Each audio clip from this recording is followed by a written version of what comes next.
It was not the biggest, nor the heaviest, nor even the most powerful tank of the Second World War, but it was the one that rolled across continents, fought in every major theatre, and became the very symbol of America's armoured might. The M4 Sherman was the workhorse of the Allied armies, a machine born of necessity and mass production, designed not for perfection but for numbers, reliability, and adaptability. When the United States entered the war, it needed a tank that could be built fast, shipped overseas, and fielded in vast quantities, and the Sherman became that answer, a steel beast turned out by American factories at a rate unmatched in history. On the battlefields of North Africa, the dusty plains of Italy, the hedgerows of Normandy, and the frozen forests of the Ardennes, Shermans clashed with German panzers, sometimes outgunned, sometimes outmatched, but always present in overwhelming force. Crews lived inside its armoured hulls with pride and with fear, knowing that while their tank could burn under the deadly strike of an enemy gun, its numbers and mobility gave them a fighting chance. The Sherman was more than just a tank, it was a canvas of innovation, fitted with flamethrowers, rocket launchers, amphibious modifications, and countless field adjustments. It proved that flexibility could sometimes outmatch raw firepower. Its presence gave Allied infantry the armoured shield they needed to advance. Its engines powered campaigns from D-Day to the final push into Germany, and its legacy shaped the post-war world as nations continued to use it for decades after the guns of 1945 fell silent. To some it was the Ronson, a lighter tank with dangerous vulnerabilities, but to others it was the Iron Chariot that brought liberation and victory. This is the story of the Sherman tank, the machine that defined American industry, supported millions of soldiers, and left tracks across the very map of history. So join me now as we journey through the entire story of the Sherman tank, uncovering its design, its battles, and the men who fought inside its steel walls. And before we begin, tell me this, where are you listening from, and what time of day is it right now, as you tune into the history of America's workhorse tank? The First World War had revealed the tank as a weapon of both promise and frustration.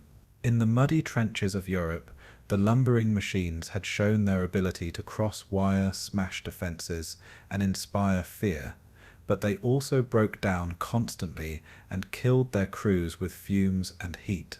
After 1918, militaries around the world faced a choice: invest in this strange new weapon, or relegate it to an experimental footnote. In the United States, budget cuts and political indifference ensured the latter course. The army shrank, and its tank force, built around borrowed British designs and French Renault FT light tanks, all but disappeared. Tank advocates like George S. Patton and Dwight Eisenhower wrote passionately about armored warfare, but were sidelined in favor of traditional infantry doctrine. The interwar years in America were defined by austerity, and the tank became a victim of that climate. For 2 decades, the US fielded little more than underpowered light tanks and experimental prototypes. By the late 1930s, American armored doctrine was far behind its European rivals, and when war returned, the consequences of that neglect became painfully clear. Across the Atlantic, Germany embraced mechanization with a speed and intensity unmatched by the United States. The armored divisions of the Wehrmacht became the spearheads of blitzkrieg, combining speed, radios, and close air support into a devastating formula. Poland fell in weeks, France in mere months, and the world watched the collapse of armies thought invincible. For American officers studying these campaigns, the lesson was impossible to ignore. Tanks were no longer supporting actors, but the central characters of modern war. Yet in 1940, the US Army still possessed only a handful of M2 light tanks and the underwhelming M2 medium, both hopelessly obsolete. Against Panzer C2s and EVs, they would have been slaughtered. The fall of France was a thunderclap that shattered illusions and exposed the United States' unpreparedness. Leaders in Washington realized that time was running out. America would need a modern tank, and it would need it in staggering numbers, and the design would have to be both effective and mass-producible. The urgency of the crisis forced the United States into a crash program of rearmament. The M3 Lee medium tank, with its tall profile and awkward sponsor-mounted 75 mm gun, was rushed into production as an interim design. It was far from perfect, but it provided a foundation and, most importantly, bought time. Engineers and generals knew that a successor would be required, something more balanced, with a rotating turret and better crew ergonomics. At the Ordnance Department, attention shifted toward creating a new medium tank that could be produced quickly and adapted easily. Political pressure and industrial realities demanded compromises, but urgency overruled perfection. In Britain, desperate for tanks after Dunkirk, officials pushed the United States to supply anything it could build. American factories roared to life, churning out designs that had barely left the drawing board. Out of this frenzy of need and improvisation, the Sherman tank began to take shape. It was born not from luxury or careful evolution, but from the harsh necessities of war, and that urgency would define its character. The tank that would become the M4 Sherman was designed as a weapon of pragmatism rather than technical brilliance. Its 75 mm gun was adequate against most early German armor, though not dominant. Its armor was respectable, but never invulnerable. What set it apart was its reliability, its simplicity of maintenance, and its ability to be built in numbers that dwarfed anything Germany could achieve. In an era when many tanks struggled with constant breakdowns, the Sherman could run for hundreds of miles with minimal attention. It could be repaired in the field, its parts interchangeable across factories and models. This was the genius of American industry applied to the battlefield, a weapon designed to be produced, transported, and sustained across oceans. Crews might have wished for thicker armor or a bigger gun, but generals needed a tank that could be built by the tens of thousands, and the Sherman answered that call. It was not the perfect tank, but it was the right tank at the right moment. Behind its creation lay a web of personalities and doctrines that shaped its final form. General George Marshall, the Army Chief of Staff, pushed for rapid modernization and accepted the compromises necessary for speed. Brigadier General Jacob Devers, head of the armored force, emphasized the need for balance between firepower, protection, and mobility. Engineers like Robert Schinneberger at the Ordnance Department wrestled with technical challenges while navigating production realities. Across the Atlantic, British pressure influenced American decisions, as Churchill's government demanded a tank that could fight immediately in North Africa. Within this crucible of competing demands, the Sherman's shape was hammered out. Its 75 mm gun chosen for versatility, its engine options tailored to available factories, its suspension designed for rugged terrain. It was never the dream machine of tank enthusiasts, but it reflected the collective decisions of men who understood that war could not wait, and their choices would echo across every battlefield of the Second World War. The fall of France had exposed how quickly armored warfare could overturn the balance of nations. For the United States, it was a warning that tanks were no longer optional luxuries but essential instruments of survival. The old doctrine of using armor only for infantry support was discarded, replaced by visions of mechanized divisions driving deep into enemy territory. American officers studied German successes and resolved not to be caught unprepared again. The Army's doctrine evolved rapidly, embracing combined arms and the integration of tanks with artillery, infantry, and air power. The Sherman was designed within this framework, not as a dueling champion, but as part of a broader team. Its role was to spearhead advances, exploit breakthroughs, and support infantry in both offense and defense. In theory, it did not need to outgun every enemy tank, only to be versatile enough to contribute across the battlefield. That doctrine would later face harsh tests. But in the desperate months of 1940–41, it provided the foundation for the Sherman's birth. At the same time, the scale of American industry set the stage for a revolution in warfare. Detroit, the beating heart of automobile production, was transformed into the arsenal of democracy.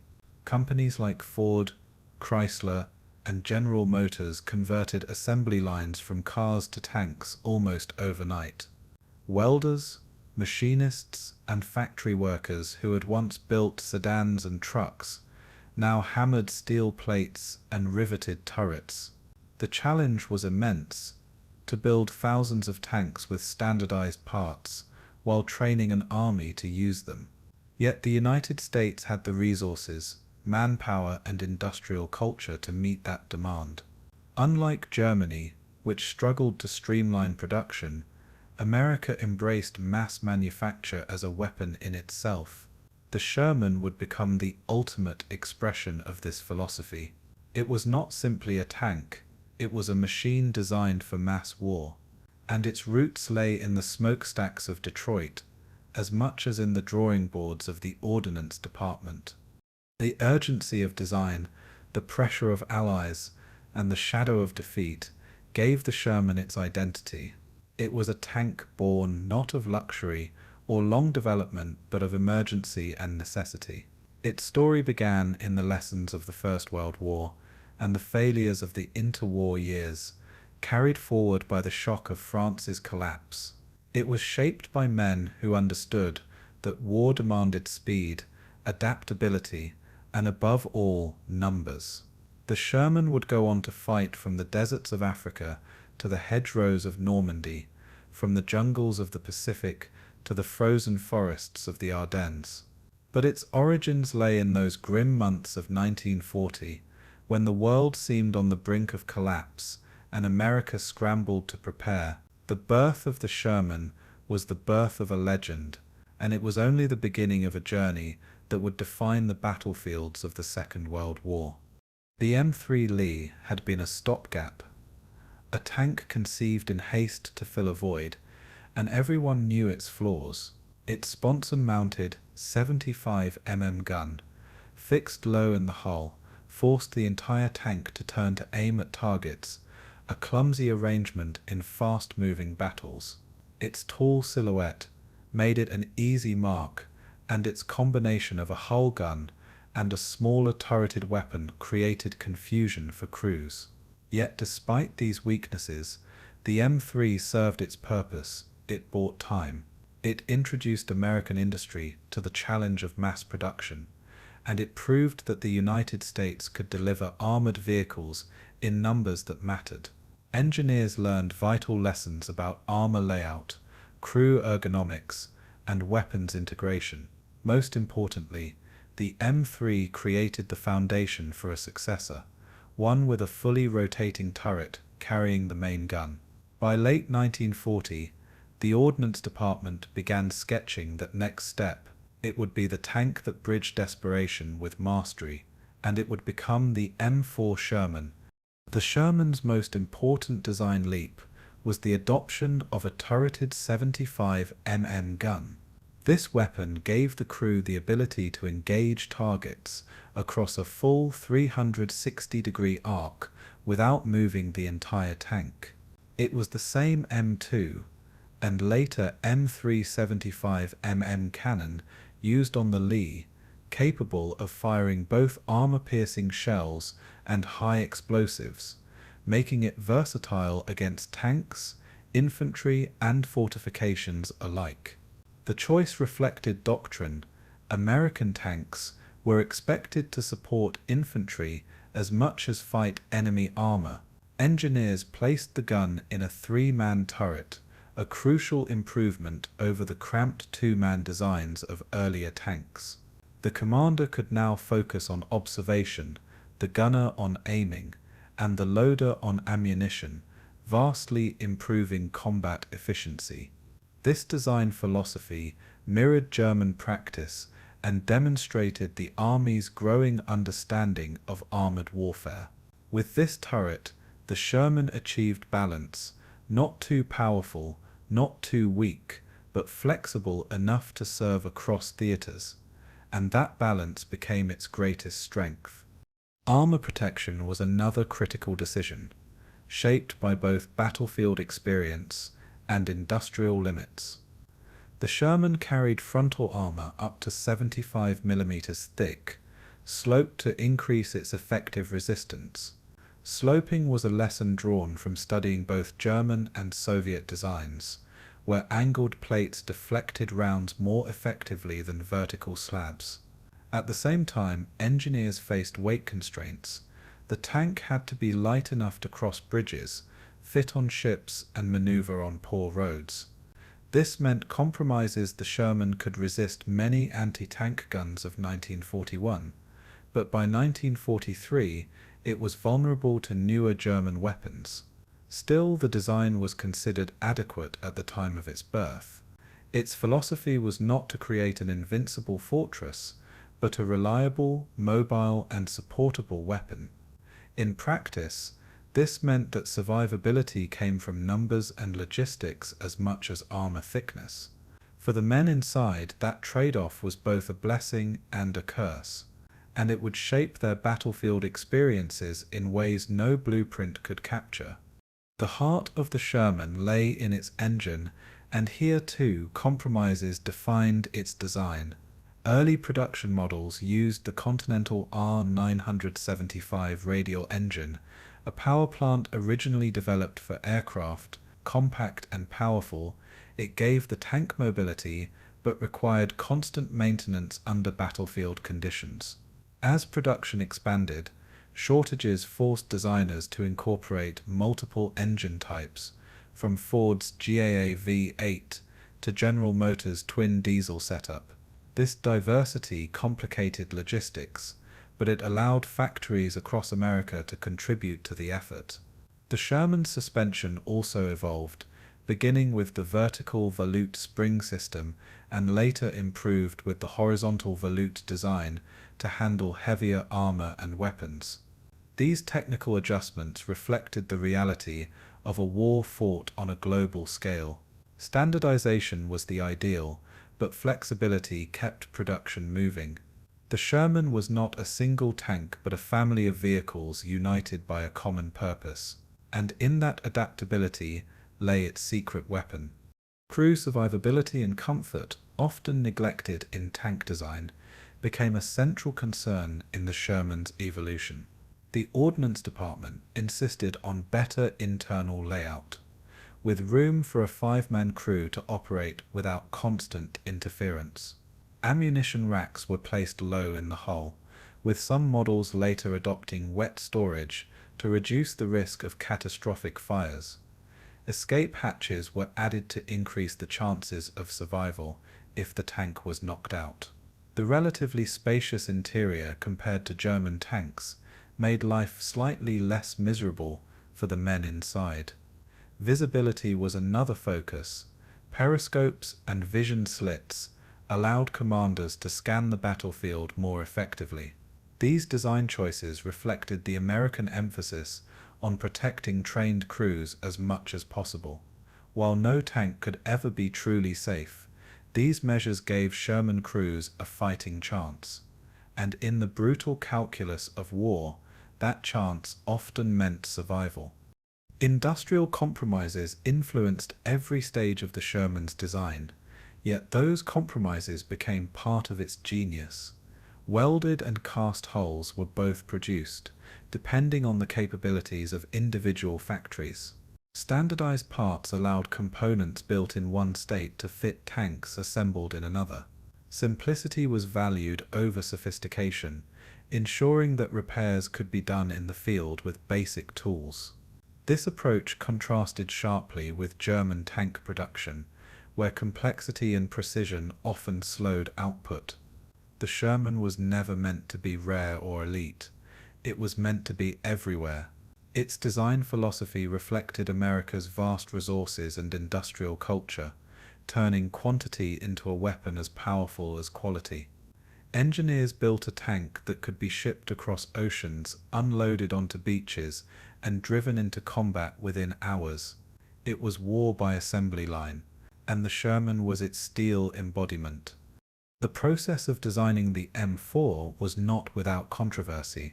Critics argued that the 75 mm gun would soon be inadequate, pointing to German advances in armor thickness. Others feared that the armor compromises would doom crews against heavier opponents. Yet urgency silenced debate. The tank had to be built quickly, in numbers sufficient to arm both American and Allied forces. There was no time for endless prototypes or radical rethinking. The Sherman's design was a product of necessity, its flaws recognized but accepted as the price of mass production. In hindsight, many of these criticisms proved prophetic, as the Sherman struggled against Tigers and Panthers. But in 1941-42, the priorities were different: field a tank, equip the divisions, and join the fight. The Sherman was not the best tank of the war, but it was the one the Allies could build, supply, and sustain, and that made it invaluable. When the final blueprints were approved, the M4 Sherman represented more than just a machine. It was a fusion of battlefield lessons, industrial pragmatism, and strategic urgency. It carried the DNA of the M3 Lee, but embodied a far more balanced philosophy. It was designed not to win duels but to win wars, by being reliable, adaptable, and available in overwhelming numbers. Its story was one of evolution under pressure, of compromises turned into strengths. From its turret to its engine, from its suspension to its armor, the Sherman was a reflection of America itself, resourceful, pragmatic, and relentless. Soon it would roll off production lines by the tens of thousands, and when it did, it would carry its crews into the crucible of battle on every front of the Second World War. The design was complete. Now came the test of combat, and in fire and steel, the Sherman would earn its legend. When the Sherman design was finalized, the real battle shifted from drawing boards to factories. America faced not only the challenge of producing a tank, but of producing tens of thousands faster than any opponent could possibly match. The fall of France had demonstrated that wars were not just won on battlefields, but in assembly plants and shipping yards.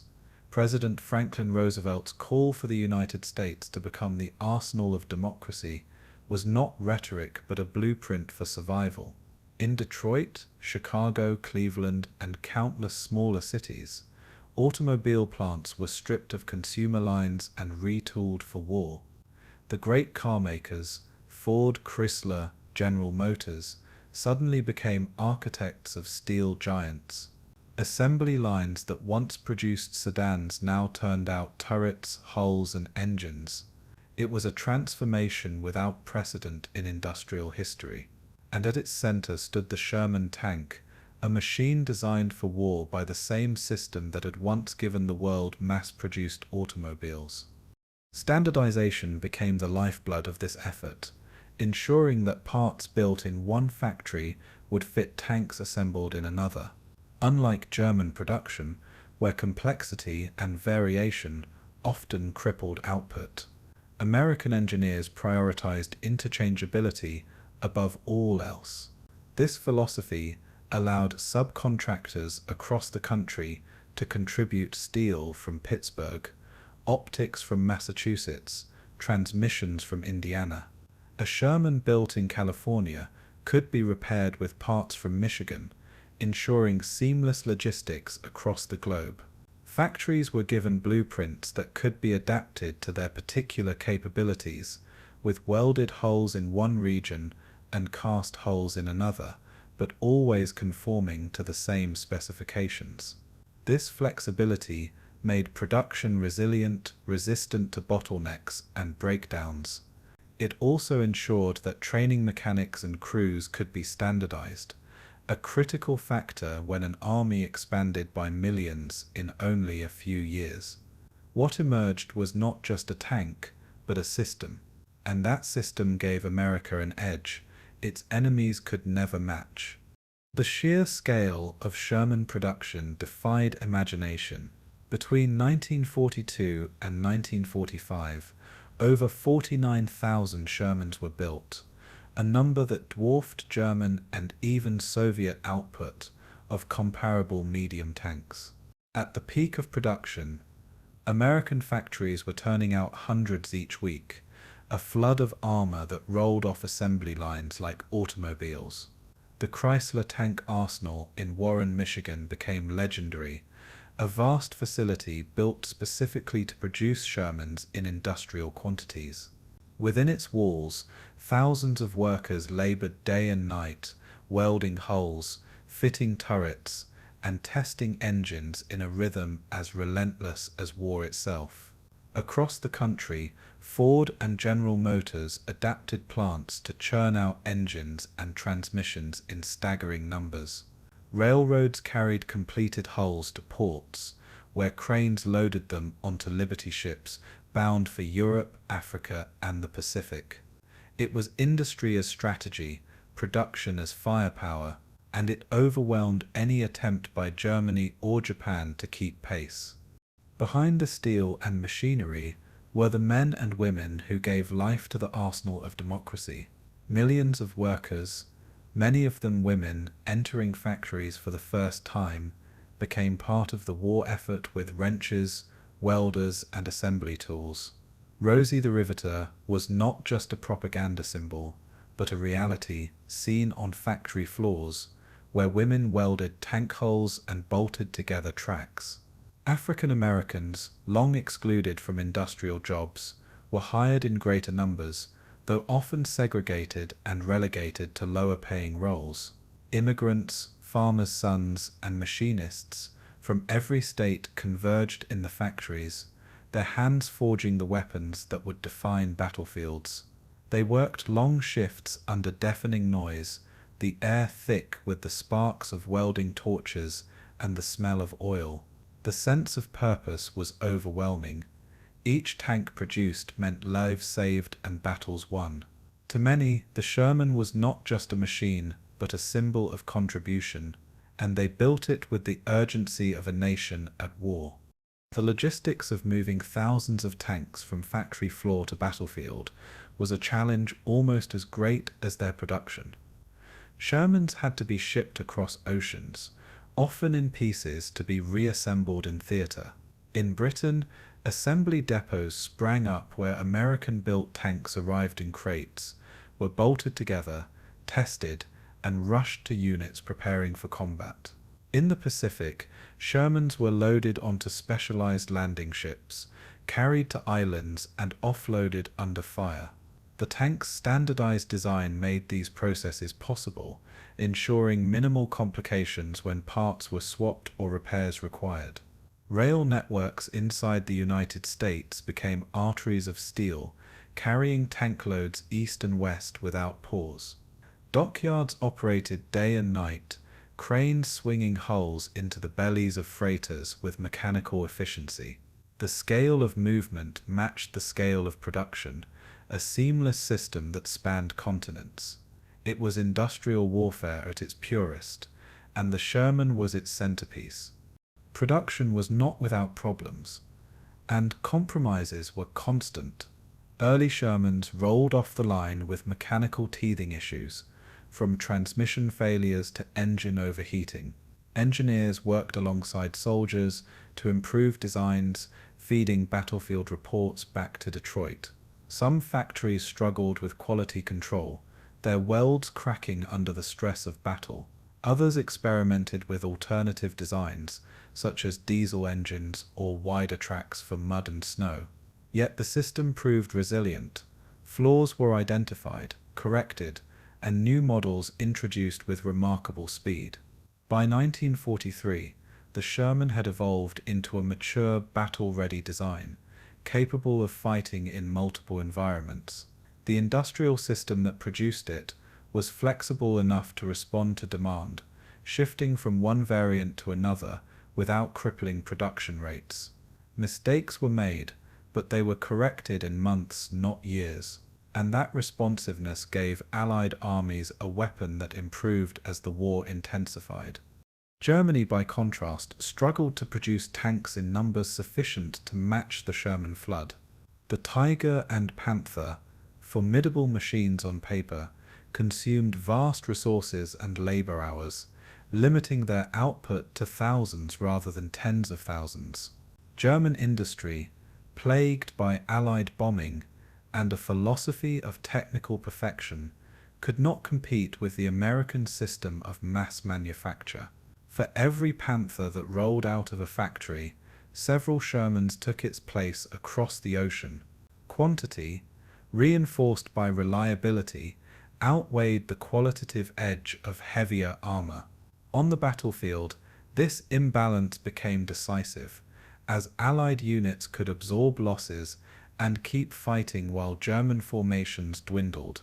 The arsenal of democracy was not about brilliance in design, but brilliance in production, and the Sherman became the clearest proof that wars were won as much in factories as in firefights. By the end of the war, the Sherman was not just a tank. It was an icon of American industry and strategy. It symbolized the marriage of design and production, of necessity and ingenuity, of workers and soldiers bound by a common purpose. Its numbers ensured that Allied armies could always attack, always advance, always replace what was lost. In North Africa, in Normandy, in the Pacific jungles, and on the Eastern Front through Lend-Lease, the Sherman appeared everywhere, a constant presence in every theater of war. Its flaws remained, but its availability was decisive, ensuring that the Allies always had the means to fight. When the last tanks rolled off assembly lines in 1945, the arsenal of democracy had delivered more than machines. It had delivered victory forged in steel, sweat, and relentless production. The Sherman was proof that industry could be as powerful as any army, and in its mass, it carried the weight of Allied triumph. The Sherman was not the most powerful tank of the Second World War, nor was it the most heavily armored.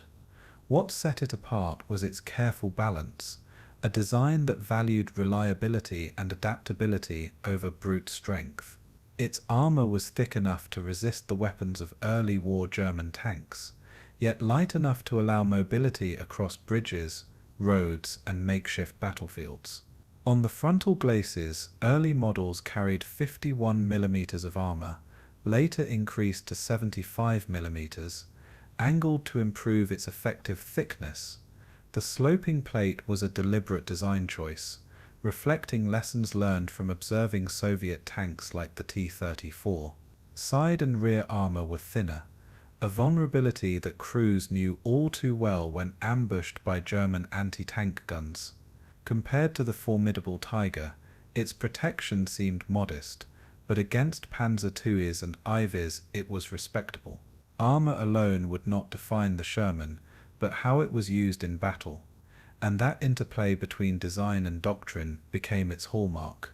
Mobility was perhaps the Sherman's greatest strength, allowing it to maneuver where heavier tanks struggled. Weighing around 30 tons in most variants, it was far lighter than the German Panther or Tiger, making it easier to transport and deploy. Its suspension system, initially the vertical volute spring design, absorbed shocks from rough terrain and kept the tank moving through mud, snow, and sand. Later versions adopted the horizontal volute spring suspension, improving ride stability under the stress of added armor and larger guns. Top speeds reached 24 to 30 miles per hour, depending on the engine, giving it agility unmatched by most German contemporaries. Crews prized this mobility, especially in the vast landscapes of North Africa and Western Europe, where maneuver often decided survival. A Sherman could climb steep gradients, ford rivers, and keep up with infantry on the march. This ability to go where it was needed made it a true workhorse, and it reinforced the doctrine that mobility, not sheer armor, would be America's path to victory. Firepower was initially provided by the M375 mm gun, a versatile weapon chosen for its balance between anti-armor and high-explosive capability. Against early German panzers, it was effective, capable of punching through frontal armor at standard combat ranges. More importantly, it could fire a wide array of shells, armor-piercing rounds for tanks, high-explosive shells for infantry, and smoke rounds for concealment. This versatility allowed Sherman crews to fight in a variety of roles, supporting infantry one day and dueling tanks the next. Yet by 1943, the 75 mm was increasingly outclassed, unable to penetrate the frontal armor of newer German vehicles like the Panther or Tiger. American designers responded with the M176 mm gun, which offered greater penetration, though at the cost of reduced explosive power. The British went further, adapting the Sherman with their powerful 17-pounder gun in the Firefly variant, giving it a chance against even the heaviest foes. These upgrades reflected a constant arms race, and they revealed that firepower, once adequate, became a liability as the war progressed. At the heart of every Sherman was its engine, and here variety defined its history. Early models used the Continental R975 radial engine, adapted from aircraft, compact yet finicky under battlefield conditions. The Ford GAA V8 introduced later was a masterpiece of American engineering, powerful, reliable, and capable of running under punishing conditions. General Motors provided a twin diesel engine setup, used in many models destined for the Pacific Theater, where fuel supplies differed. Chrysler contributed its unique multi-bank engine, 5 automobile engines combined into one power plant, a testament to improvisation under pressure. Each engine type reflected the decentralized nature of American production, with factories adapting to what they could build fastest. Despite this variation, the Sherman's performance remained consistent, with range, speed, and durability reliable across models. Crews often had their preferences, with the Ford V8 widely admired, but all engines kept the tanks moving forward, and in war, moving forward meant staying alive. The crew of 5 lived and fought within the Sherman's steel hull, each man with a role vital to survival. The commander, perched high in the turret, scanned the battlefield through periscopes, coordinating the crew and making split-second decisions. The gunner, seated beside him, focused on aiming and firing, his hands adjusting elevation and traverse with practiced speed.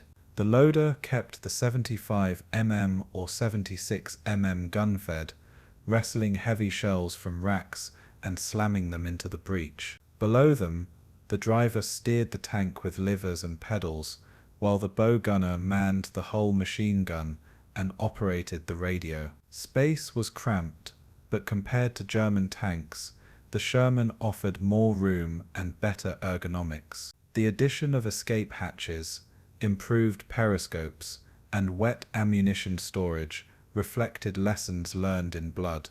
Crews came to trust their machines, even as they cursed its vulnerabilities. Inside the Sherman, teamwork mattered as much as steel, and survival often depended on 5 men moving as one. Secondary armament added to the Sherman's versatility, turning it into a weapon not only against tanks, but against infantry and aircraft. A .30 caliber machine gun in the bow gave the co-driver additional firepower, while another was mounted coaxially beside the main gun. On top of the turret, a .50 caliber heavy machine gun could be fitted, providing devastating defense against infantry and low-flying planes. This suite of weapons made the Sherman more than just a tank destroyer, it was a battlefield platform. Infantry welcomed its fire support, knowing that a Sherman could blast enemy positions with cannon fire and sweep trenches with machine guns. In city fighting, this flexibility was invaluable, allowing Shermans to clear buildings and repel ambushes. Against dug-in defenders, the tank's combination of shell and bullet could break resistance where infantry alone might falter. It was a tank built not just for duels, but for combined arms, and in that role it excelled. The Sherman's greatest strength, however, lay not in a single feature, but in its adaptability. Its chassis became the basis for dozens of variants, from recovery vehicles and mine flails to flamethrower tanks and self-propelled artillery. In the Pacific, flame-equipped Shermans cleared Japanese bunkers with terrifying effectiveness, saving countless American lives. In Europe, recovery Shermans dragged disabled tanks off the battlefield, ensuring the fight could continue. The ability to modify the Sherman's basic design gave commanders tools for every battlefield problem. No other tank of the war was produced in so many forms, reflecting the versatility of its underlying design. This adaptability was a direct result of the compromises made during its conception, the balance between mobility, firepower, and reliability. It was not always glamorous, but it was indispensable, and it ensured that the Sherman remained relevant across every theatre of war. For all its strengths, the Sherman carried flaws that could not be ignored. Its armour, adequate in 1942, was dangerously thin by 1944, making it vulnerable to German high-velocity guns. Its 75mm gun, versatile early in the war, became increasingly ineffective against the thick hides of Tigers and Panthers. Crews spoke of brewing up, the grim nickname for the tank's tendency to catch fire when penetrated, though wet ammunition storage reduced this risk later. Critics derided it as a Ronson, after the lighter brand, light's first time, every time. Yet despite these shortcomings, the Sherman endured because it was always there, always ready, always replaceable. It was never the strongest, but it was the most available, and in war, availability often meant victory. Its anatomy told a story of compromise turned into advantage, of flaws mitigated by numbers and doctrine. The Sherman was both effective and flawed, resilient and vulnerable, and it was this duality that defined its legend. Before a Sherman ever rumbled into battle, it first became a classroom for the young men chosen to crew it. Across the United States, vast training centers sprang up almost overnight, their open fields echoing with the roar of engines and the clang of steel tracks. Fort Knox in Kentucky became the heart of American armored doctrine, a place where instructors drilled raw recruits into disciplined tankers. At Camp Polk in Louisiana and Desert Training Center in California, men learned not only to drive and shoot, but to fight in the very terrains they might encounter overseas. The days were long and punishing, filled with lectures on tactics, maintenance routines, and the mechanics of gunnery. By night, recruits studied manuals lit by lanterns, memorizing every bolt and switch of their machines. The transition from farm boy or factory worker to soldier of steel was not easy. Mistakes carried consequences, tanks overturned in training, shells misloaded, engines burned out. Yet each lesson etched discipline and muscle memory into the men, and those lessons would mean survival when war finally found them. The training of Sherman crews reflected the Army's evolving doctrine of armored warfare. At first, tanks were seen primarily as infantry support, rolling behind foot soldiers to crush resistance. But as the campaigns in Europe unfolded, American officers recognized the need for maneuver, speed, and independent armored thrusts.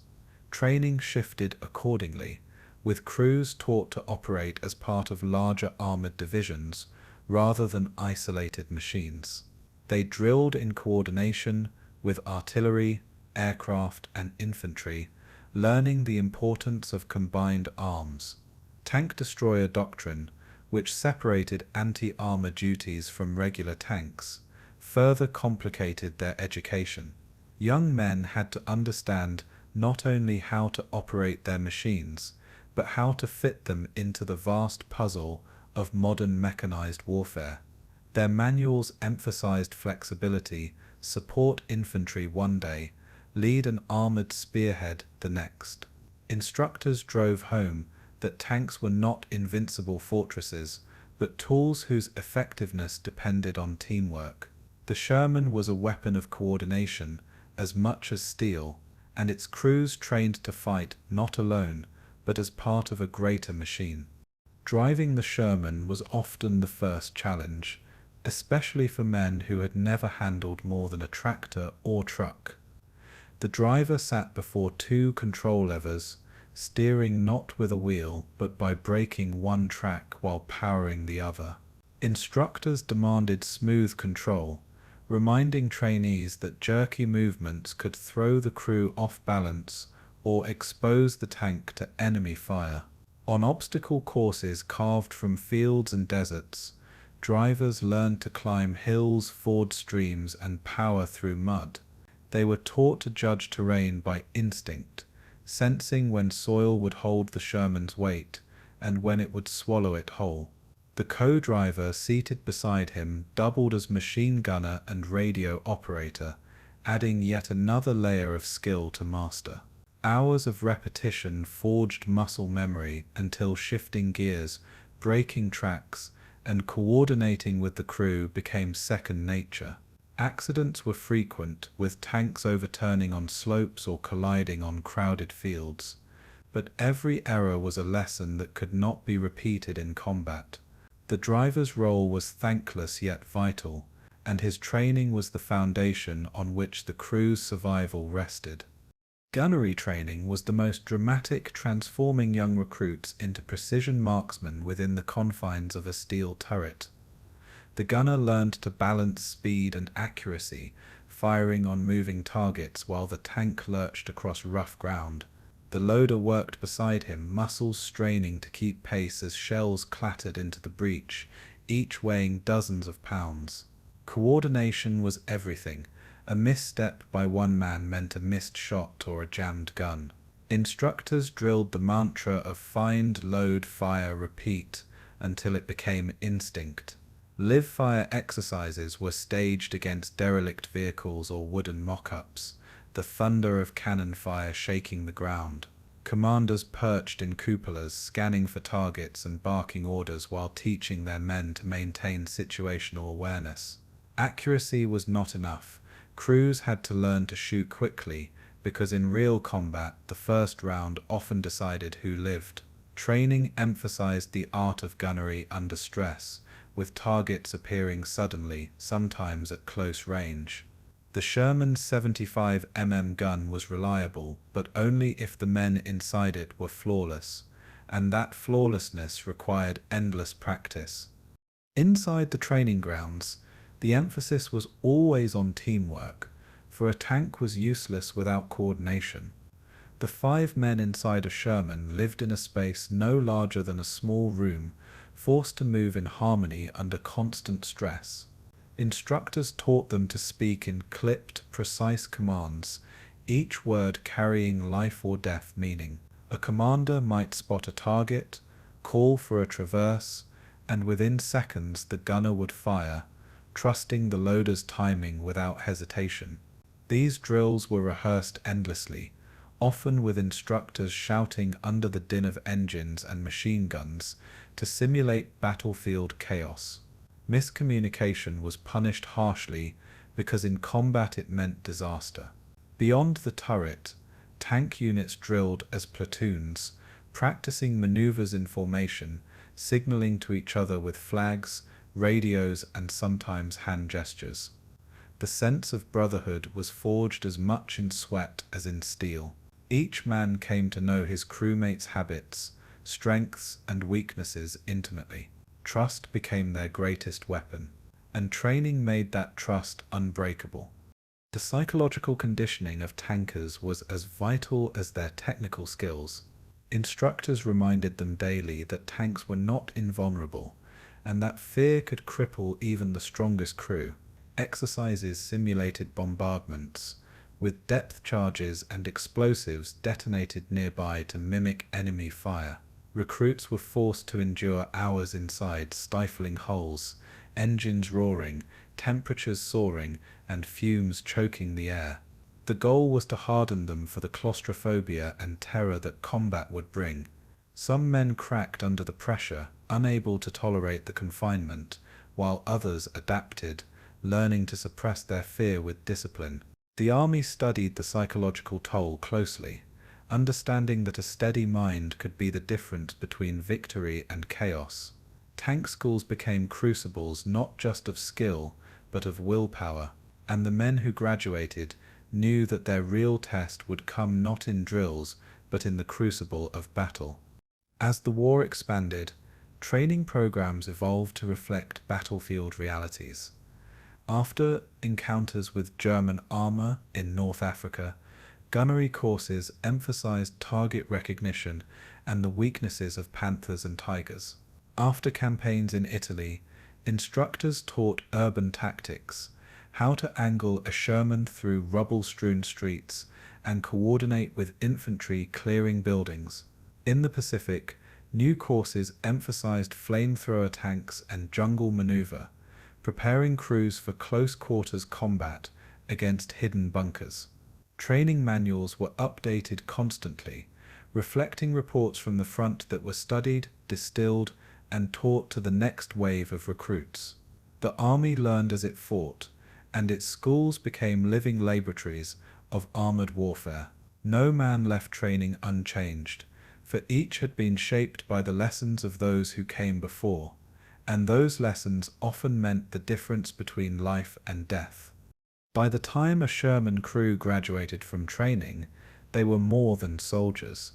They were a machine in human form. Their hands moved with instinct, their voices carried precision, and their trust bound them together.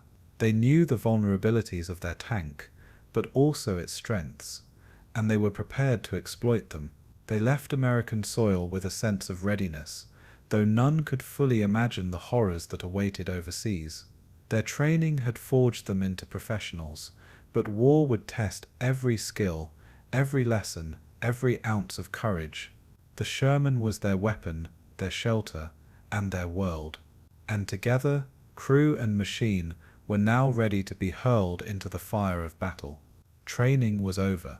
The real war was about to begin, and the Sherman's legend was about to be written in blood and steel.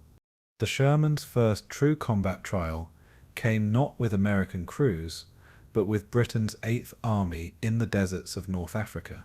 In the summer of 1942, British forces were locked in a bitter struggle with Rommel's Afrika Korps, their Crusaders and Grants outgunned by German Panzers and IVs. Into this crucible arrived the M4 Sherman, shipped across the Atlantic under Lend-Lease, and rushed to the front. Its arrival was greeted with relief, for here was a tank with a rotating 75 mm turret, sloped armor, and mobility to match the enemy. British crews, hardened by years of desert fighting, quickly appreciated its balance of firepower and reliability. Unlike the ponderous Grant, the Sherman allowed a commander to fight with vision and confidence. Its high explosive rounds tore into German gun nests, while its armor resisted the dreaded 50 mm Pak 38 at typical ranges. For the first time, Rommel's men faced an Allied tank that could fight on equal terms, and in the sands before El Alamein, the Sherman began to earn its reputation. At the Second Battle of El Alamein in October 1942, Shermans fought in massed formations alongside British infantry and artillery. The desert battlefield stretched wide and featureless, littered with mines, wire, and hidden anti-tank guns. Here the Sherman's mobility and reliable suspension gave it a critical edge, powering forward through terrain that often crippled German machines. British commanders used the Sherman's versatility to break through Axis defences, pairing them with infantry in coordinated thrusts. Against Rommel's panzers, the Sherman's 75 mm gun proved effective, though duels were often brutal and costly. Crews learned to angle their armour, to fire first and keep moving, minimizing exposure to enemy guns. British reports praised the tank's mechanical reliability, contrasting it with the frequent breakdowns of German vehicles in the desert heat. For the 8th Army, the Sherman became a symbol of renewed strength, a machine that could match Rommel's vaunted armour. The tide of the Desert War began to shift, and at El Alamein, the Sherman's baptism of fire was declared a success. While Britain blooded the Sherman in Egypt, America prepared to commit its own armoured forces for the first time in Operation Torch. In November 1942, US troops landed in Morocco and Algeria, launching their first offensive against Axis forces in North Africa. Among them rolled freshly built M4 Shermans, crewed by men whose training grounds had been the fields of Kentucky and Louisiana. For many of these tankers it was their first glimpse of combat, their nerves tested under fire, in ways no training could replicate. At Kasserine Pass, the Shermans faced the harsh reality of German anti-tank weapons and seasoned panzer crews. American units struggled with inexperience, poor coordination, and tactical missteps, suffering heavy losses in their early encounters. Yet even in defeat, the Sherman showed promise, its durability and firepower preventing complete disaster. The men inside learned hard lessons they would carry into future battles, and with each clash, the American armored force began to grow into maturity. One of the Sherman's greatest contributions in North Africa was its reliability compared to British or German machines. In the desert's brutal climate, engines overheated, sand clogged filters, and tracks wore down within days. German panzers, already worn from years of campaigning, often broke down far from repair depots. British tanks, rushed from factories, struggled with mechanical failures in the heat.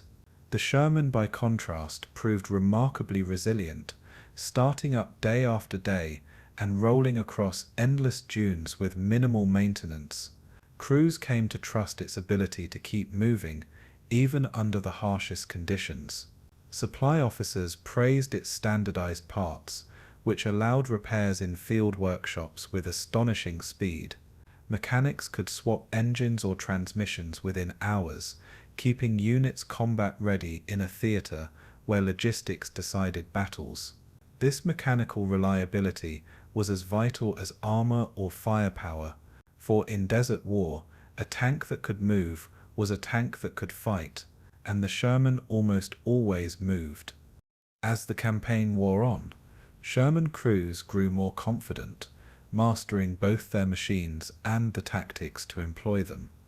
They learned that the Sherman was not invincible, and charging headlong into German guns meant certain destruction. Instead, they adopted coordinated assaults, combining artillery barrages, infantry screens, and air support to suppress enemy defenses before advancing. The Sherman's high explosive shells became invaluable in blasting German anti-tank positions and fortified strongpoints. In mobile duels, crews discovered that speed and maneuver could overcome heavier German guns, striking flanks and avoiding frontal engagements. These tactics reflected the doctrine drilled into them at home, but now sharpened by fire. Success came not from individual duels but from collective action, where Shermans fought as packs, overwhelming the enemy with numbers and coordination. Each battle refined these lessons, turning green crews into seasoned veterans. And in this transformation, The Sherman proved itself not only as a machine, but as a teacher of war. The psychological impact of the Sherman was also immense, both for its crews and for the enemy. For Allied soldiers, its arrival symbolized a turning of the tide, a visible reminder that American industry could deliver strength in steel. Infantrymen welcomed its support, cheering as Shermans rumbled forward to silence German machine guns and crush enemy positions. For Axis troops, the appearance of rows of Shermans on the horizon was a daunting sight, a promise of overwhelming pressure. Rommel himself noted the growing strength of Allied armor, acknowledging that his Afrika Korps faced an enemy whose resources seemed inexhaustible. The Sherman silhouette, rounded and high, became a familiar shape on the battlefield, its presence both reassuring and menacing depending on which side one stood. Symbols matter in war, and the Sherman quickly became one of the most powerful in the desert. It represented not just a tank, but a shift in momentum and morale, as much as firepower shaped outcomes. Operation Torch also revealed the growing pains of America's armored doctrine, and the Sherman was at the center of those lessons. At Kasserine Pass, US commanders underestimated German experience, scattering their forces and leaving tanks unsupported. Panzer divisions exploited these mistakes, knocking out Shermans with disciplined, coordinated counterattacks. Yet, unlike earlier battles, America had the industrial strength to recover quickly, replacing losses and reinforcing units at a pace the Axis could not match. Crews adapted, learning to coordinate more closely with infantry and artillery, correcting the errors that had cost lives. The Sherman endured these early trials, its resilience allowing the army to recover and grow. By the time the Allies regrouped, the tank was no longer a newcomer, but an established weapon of war, and in the crucible of North Africa, both machine and men were hardened. By the end of the North African campaign in May 1943, the Sherman had proven itself as the backbone of Allied armor. It had faced the Afrika Korps in open battle, endured the shock of Kasserine, and rolled victorious into Tunis. Its flaws were apparent: vulnerable armor, limited gunpowder against newer panzers, but its strengths had carried the day.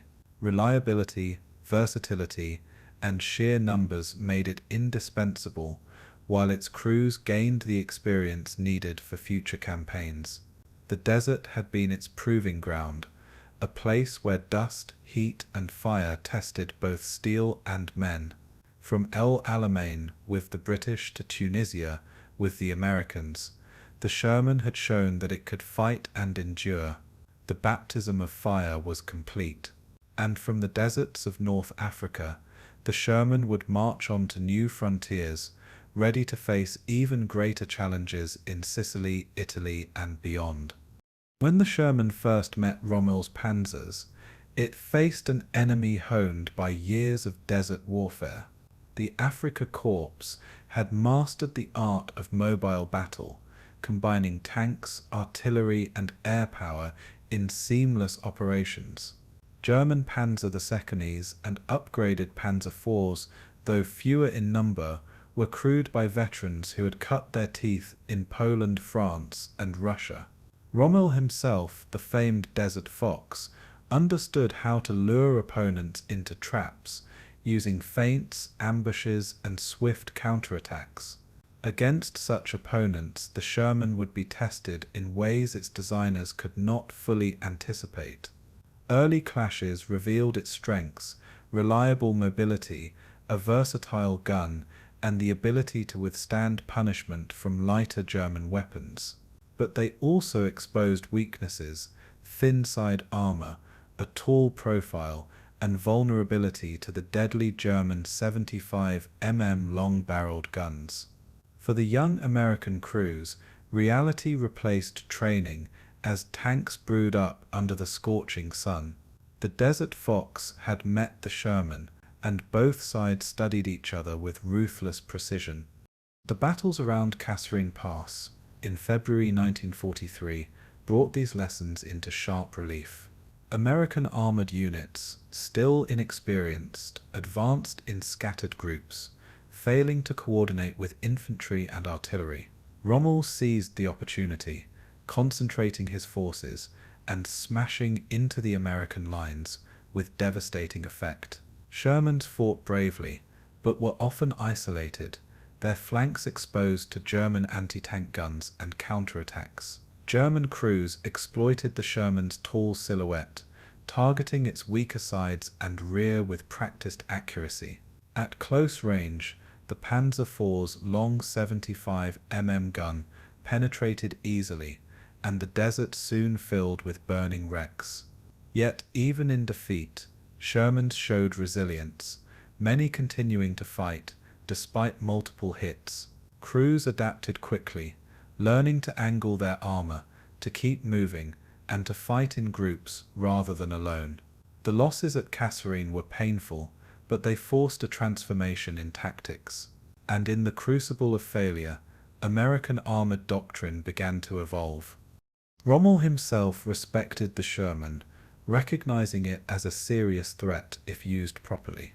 Reports from the Afrika Korps acknowledged its reliable gun, durable mechanics, and ability to maneuver in desert terrain. German officers noted that while it lacked the thick armor of their heavier designs, it was more numerous and less prone to breakdowns.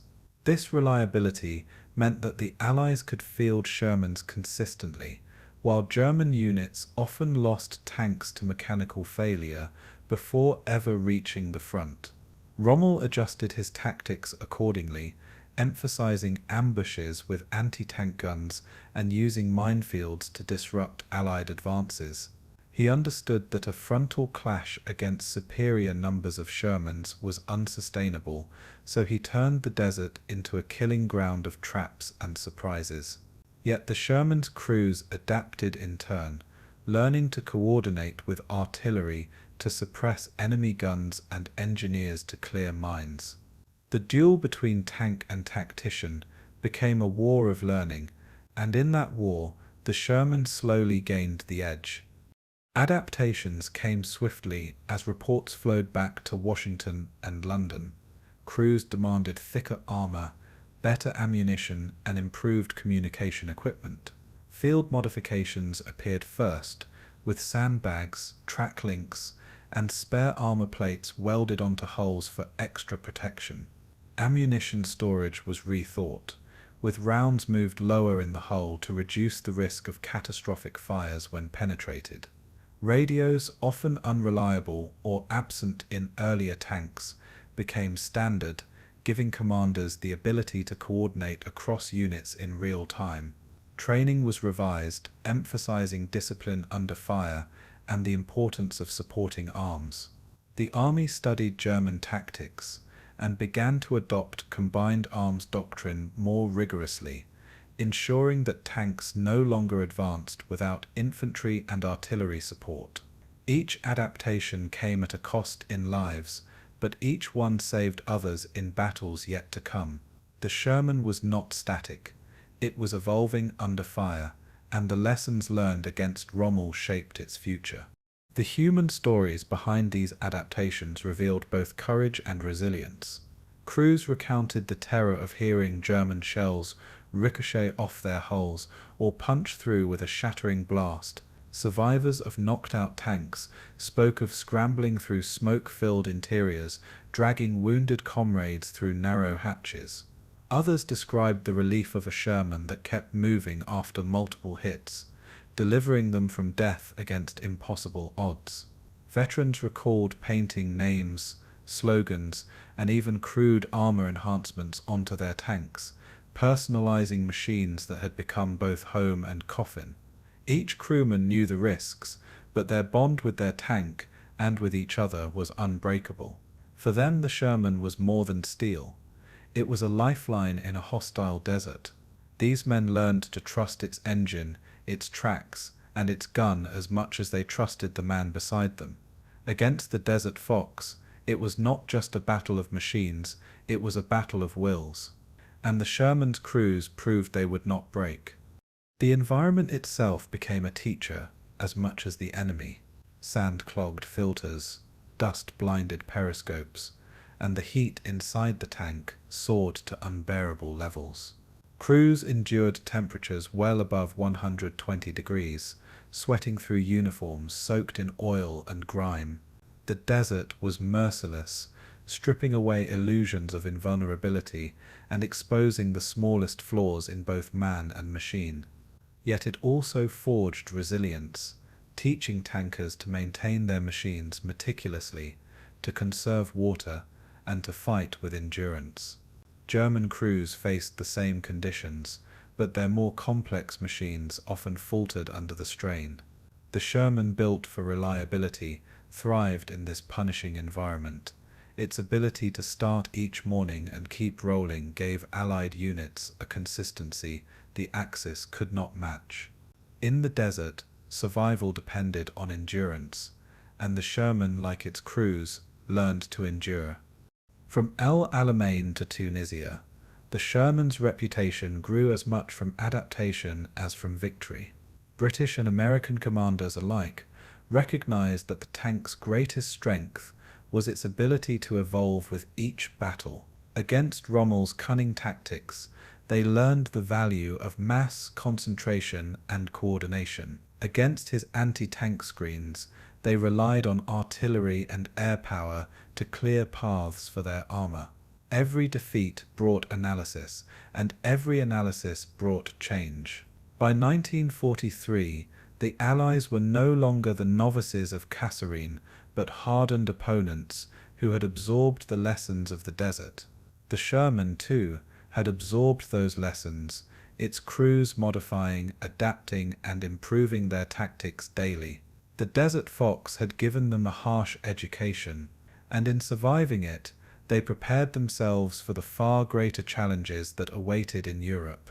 By the time Rommel withdrew from North Africa in the spring of 1943, the Sherman had proven it was here to stay. It had shown flaws, yes, but also resilience, versatility, and the ability to learn under pressure. Its crews had transformed from green recruits into seasoned veterans, no longer intimidated by the cunning of the Desert Fox. They had faced one of the greatest tacticians of the war and survived, adapting their machine and their doctrine to meet him on equal terms. The Sherman was not the perfect tank, but it was the right tank for the Allies, a weapon that could be fielded, maintained, and trusted. The desert campaign closed with victory at Tunis, but its lessons echoed far beyond the sands. They would shape the way Shermans fought in Sicily, Italy, and eventually in Normandy. The Desert Fox had been their teacher, and his lessons became the Sherman's strength. When the Allies turned their gaze from North Africa to Europe, their first stepping stone was the island of Sicily. In July 1943, Operation Husky began with amphibious landings on the island's rugged shores, bringing Shermans into a new environment far removed from the wide-open deserts. The terrain was mountainous, cut with narrow roads, steep inclines, and towns perched on rocky heights. Instead of long-range duels across open sands, the Sherman would now fight in confined spaces where every bend in the road could hide an ambush. German and Italian defenders exploited the terrain masterfully, mining approaches and positioning anti-tank guns in defiles. For Sherman crews, the campaign was a brutal introduction to fighting in mountains and villages, where visibility was limited and maneuver was difficult. The tank's mobility remained an asset, but its high profile and thin side armor became liabilities in close quarters. Yet the Sherman adapted, its crews learning to coordinate with infantry in tight urban streets. And in Sicily, the tank's versatility was tested as never before. Urban combat brought dangers that no desert battle had prepared crews for. In towns like Trona and Nicosia, narrow streets funneled Shermans into kill zones, where German defenders lay in wait with Panzerfausts and concealed guns. A tank could not simply maneuver to outflank an enemy in such conditions. It was forced to push forward through alleys barely wide enough to accommodate its tracks. Infantry clung to the Shermans, using their bulk as moving cover, while tank crews relied on the infantry to clear out hidden threats. The 75 mm gun, designed for versatility, blasted through stone walls and fortified positions, reducing enemy strongholds one shell at a time. Machine guns swept balconies and windows where snipers lurked, turning the Sherman into a rolling fortress for advancing troops. But every street carried danger. A single well-placed mine or anti-tank shot could halt the advance and trap an entire column. Crews learned to fear rooftops and basements as much as open fields. Urban war demanded trust, patience, and relentless caution, and the Sherman became central to unlocking the fortified towns of Sicily.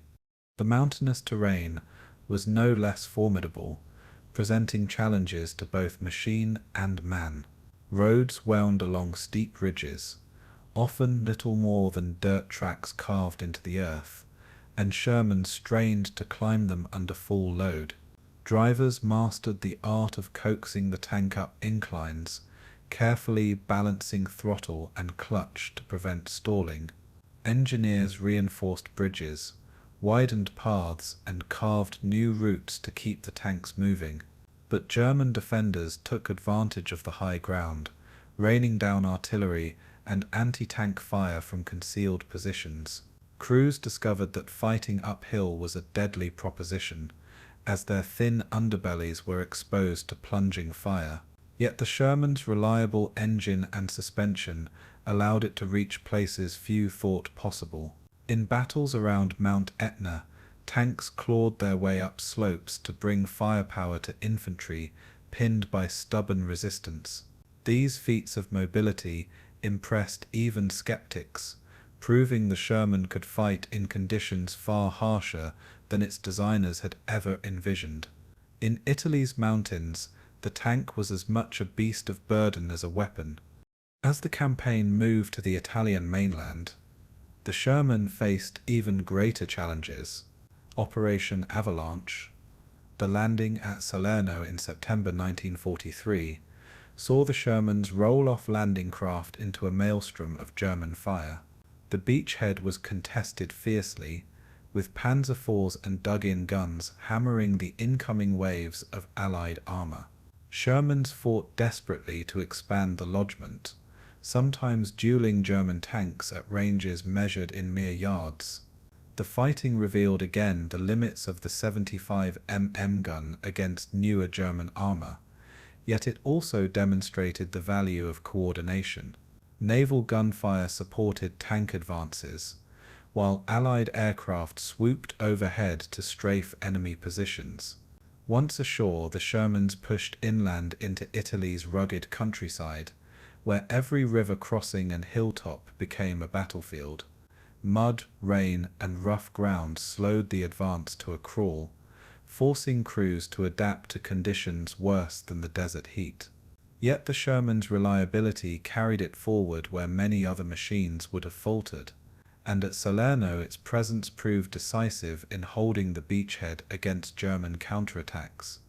The Gothic Line and the battles for Monte Cassino epitomized the grueling nature of the Italian campaign. Shermans advanced alongside infantry through shattered towns and landscapes dominated by hills and rivers. At Cassino, tanks struggled to maneuver among ruins, reduced to rubble by Allied bombing, their tracks slipping on broken masonry. German defenders, concealed in cellars and caves, ambushed them at close range with panzerfausts and mines. Yet the Shermans pressed on, blasting buildings apart and providing cover for infantry inching forward. The fighting turned tanks into siege engines, their role less about mobility and more about brute firepower in support of grinding assaults. The monastery itself, perched high above the battlefield, loomed as a symbol of the futility of armored advances in such terrain. Still the Sherman was present, enduring shell fire, mines and endless mud to support each push. The Italian campaign showed that tanks were not only weapons of maneuver, but also instruments of attrition, and in that role, the Sherman proved its endurance once again. Italian villages and farms often became fortresses, each one demanding ingenuity from Sherman crews. Houses were turned into bunkers, cellars into firing points, and vineyards into minefields. The Sherman's high-explosive shells were essential for clearing such positions, collapsing stone walls and silencing machine guns. Crews grew adept at using their tanks as battering rams, smashing through walls to create new routes.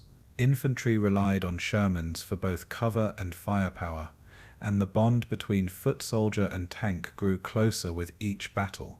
The relationship was not without friction. Infantry sometimes complained of tanks being too cautious, while tank crews resented being asked to enter narrow alleys filled with hidden dangers.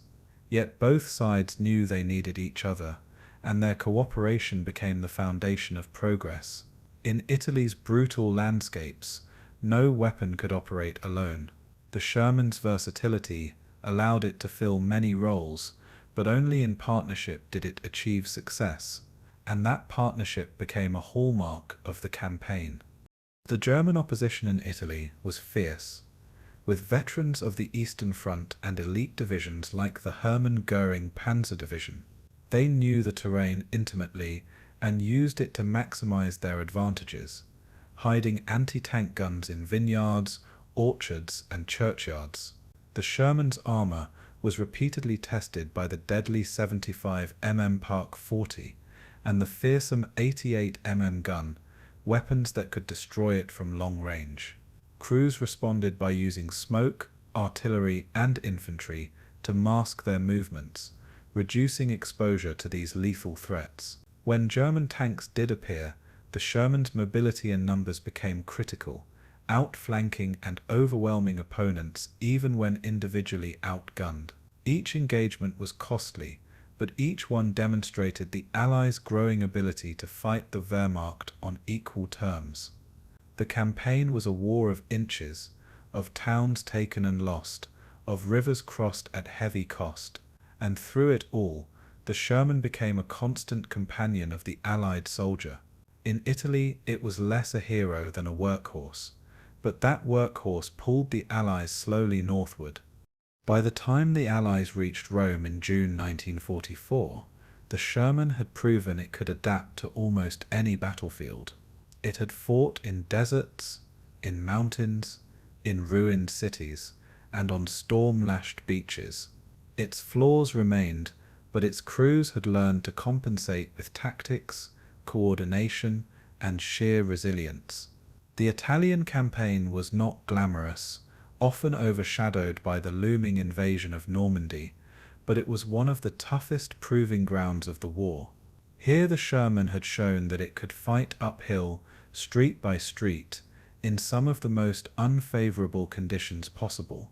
Its presence reassured infantry and unnerved defenders, its engine roaring through mud and rubble alike. Though the campaign dragged on into 1945, the Sherman's role was constant, always there to deliver firepower and support. Italy had been a crucible, shaping crews and machines for the even greater battles to come. The lessons of Sicily and Italy would not be forgotten, and soon those lessons would be carried to the shores of France. In the Pacific theater, the Sherman entered a battlefield utterly unlike the deserts of Africa or the mountains of Italy. Here, combat was defined by jungles, coral atolls, and volcanic rock, where every inch of ground was contested with fanatical determination. The enemy was not the mechanized armies of Germany, but the Japanese, who built networks of bunkers, caves, and pillboxes designed to absorb overwhelming firepower.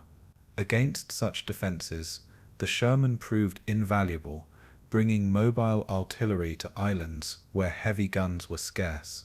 Its tracks allowed it to crawl across muddy jungle trails, beaches of soft sand, and even coral reefs that threatened to swallow lesser vehicles. Infantry quickly came to depend on the tank, walking close to its flanks as it blasted through enemy strongpoints. In this environment, speed mattered less than raw firepower and reliability. The Sherman was not fighting tank duels, but crushing fortifications one by one. And in the Pacific, it became less a duelist than a hammer. The challenges of jungle terrain tested the Sherman's adaptability. Dense vegetation limited visibility, forcing tanks to advance at walking speed. Their commanders peering through periscopes at a wall of green, tracks tore through mud and swamps, but every movement risked mines, ambushes, or hidden artillery. Japanese soldiers, skilled at infiltration, crept close with satchel charges and magnetic mines, attempting to disable the tanks at point-blank range. Crews responded with vigilance, keeping machine guns trained on every bush and relying on infantry for protection. Communication between tankers and infantry became a lifeline, for neither could survive without the other in such claustrophobic conditions. At times, Shermans had to be winched or bulldozed forward, carving new paths through jungle that resisted all movement. Yet once in position, their 75mm guns devastated Japanese bunkers, hurling high-explosive shells that infantry alone could never deliver. Even in the harshest terrain, the Sherman remained steady, and in the suffocating jungles, it became the tip of the Allied spear. On the coral atolls of the Central Pacific, the Sherman became essential to the island-hopping campaign. At Tarawa in November 1943, Shermans rolled off landing craft directly into the surf, attempting to bring firepower onto the tiny island fortress. Many bogged down in shell holes or were swamped by rising tides, their crews drowning before reaching the beach. But those that made it ashore delivered irreplaceable support, smashing Japanese pillboxes and silencing defenders who had withstood hours of bombardment. The lesson was brutal yet clear. Tanks were vital to securing these islands, even at immense cost. At Kwajalein and Saipan, Shermans again braved reefs and fire to reach the beaches, where their guns broke the stalemate for advancing marines. Engineers modified landing craft to deliver tanks closer to shore, reducing the catastrophic losses seen at Tarawa. On coral sands, where every bunker had to be blasted apart, the Sherman proved irreplaceable, and as the island-hopping campaign gathered momentum, it became a fixture of every assault. Perhaps the most fearsome adaptation of the Sherman in the Pacific was its transformation into a flamethrower tank. Standard Shermans were deadly, but against fortified caves and bunkers, even high-explosive shells could fail to dislodge determined defenders. Flamethrower variants like the Zippo used by Marines turned the tank into a weapon of terror, projecting streams of fire that incinerated entire positions. On Saipan, Iwo Jima, and Okinawa, these tanks cleared strongholds that had resisted days of shelling, their flames rolling into tunnels and pillboxes with horrifying effect. Japanese defenders committed to death before surrender often fought to the last man, but even they could not withstand walls of fire. Crews who manned flamethrower Shermans understood their power and their risk, for they became priority targets on every battlefield. Infantry followed closely, eager for the protection and destruction these machines delivered. For all their brutality, flamethrower Shermans saved countless Allied lives. And in the Pacific, fire became as decisive as steel. The Japanese response to the Sherman was shaped less by tanks than by anti-tank weapons and desperate tactics. The Imperial Japanese Army fielded few tanks capable of matching the Sherman, with most being light vehicles like the Type 95 Hago or the Type 97 Chiha. These machines, undergunned and under-armored, were hopelessly outclassed when facing the Sherman in direct combat. At places like Saipan and Luzon, Japanese tanks attempted counterattacks, but were destroyed in droves, their shells bouncing off Sherman armor, while their thin plating collapsed under 75 mm fire.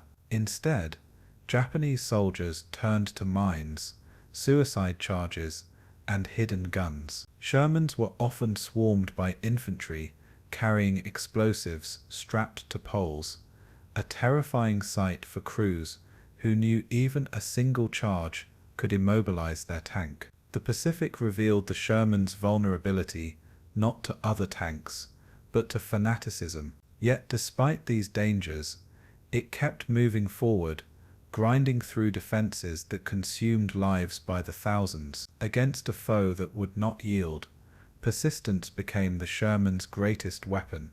The environment of the Pacific forced countless modifications to the Sherman's design. Crews bolted spare-track links and sandbags to the hull for added protection against mines and close-range attacks. Jungle kits included extended exhaust systems, deep wading gear, and improved filters to deal with dust, heat, and humidity. In the volcanic ash of Iwo Jima, wide duckbill track extensions were fitted to spread weight and prevent bogging down in soft ground. Engineers worked alongside tankers to adapt machines for each unique island, a constant cycle of innovation under fire. Even the interior was modified, with ammunition storage adjusted to reduce the risk of catastrophic fires from suicide attacks. Each adaptation told the story of a tank shaped not only by factories, but by the men who fought in it. The Sherman's versatility again proved decisive, allowing it to serve in environments far beyond its original conception, and in the Pacific, that adaptability often meant survival. The psychological effect of Shermans in the Pacific was immense, both for Allies and Japanese. For Marines storming beaches, the sight of tanks grinding forward through smoke and fire was a reassurance that heavy support was at hand. Infantrymen huddled behind their tracks, advancing step by step under the shield of steel. For Japanese defenders, the tank represented an unstoppable force, a machine that shrugged off small arms fire and advanced relentlessly into their strongest defenses. Flamethrower Shermans in particular spread fear, their jets of fire breaking even the most determined resistance. Yet the tank was not invulnerable, and each loss was seared into the memories of those who fought beside it. Stories of tanks destroyed by hidden mines or suicide attacks became reminders of the dangers that lurked in every battle. But still, the Sherman advanced, its persistence a symbol of Allied determination. On every island, its presence changed the psychology of war. And in the Pacific, psychology was as important as firepower. By the end of the war, the Sherman had become an icon of the Pacific campaign as much as of Europe. From the beaches of Tarawa to the cliffs of Okinawa, it had supported infantry, crushed fortifications, and endured every imaginable hardship.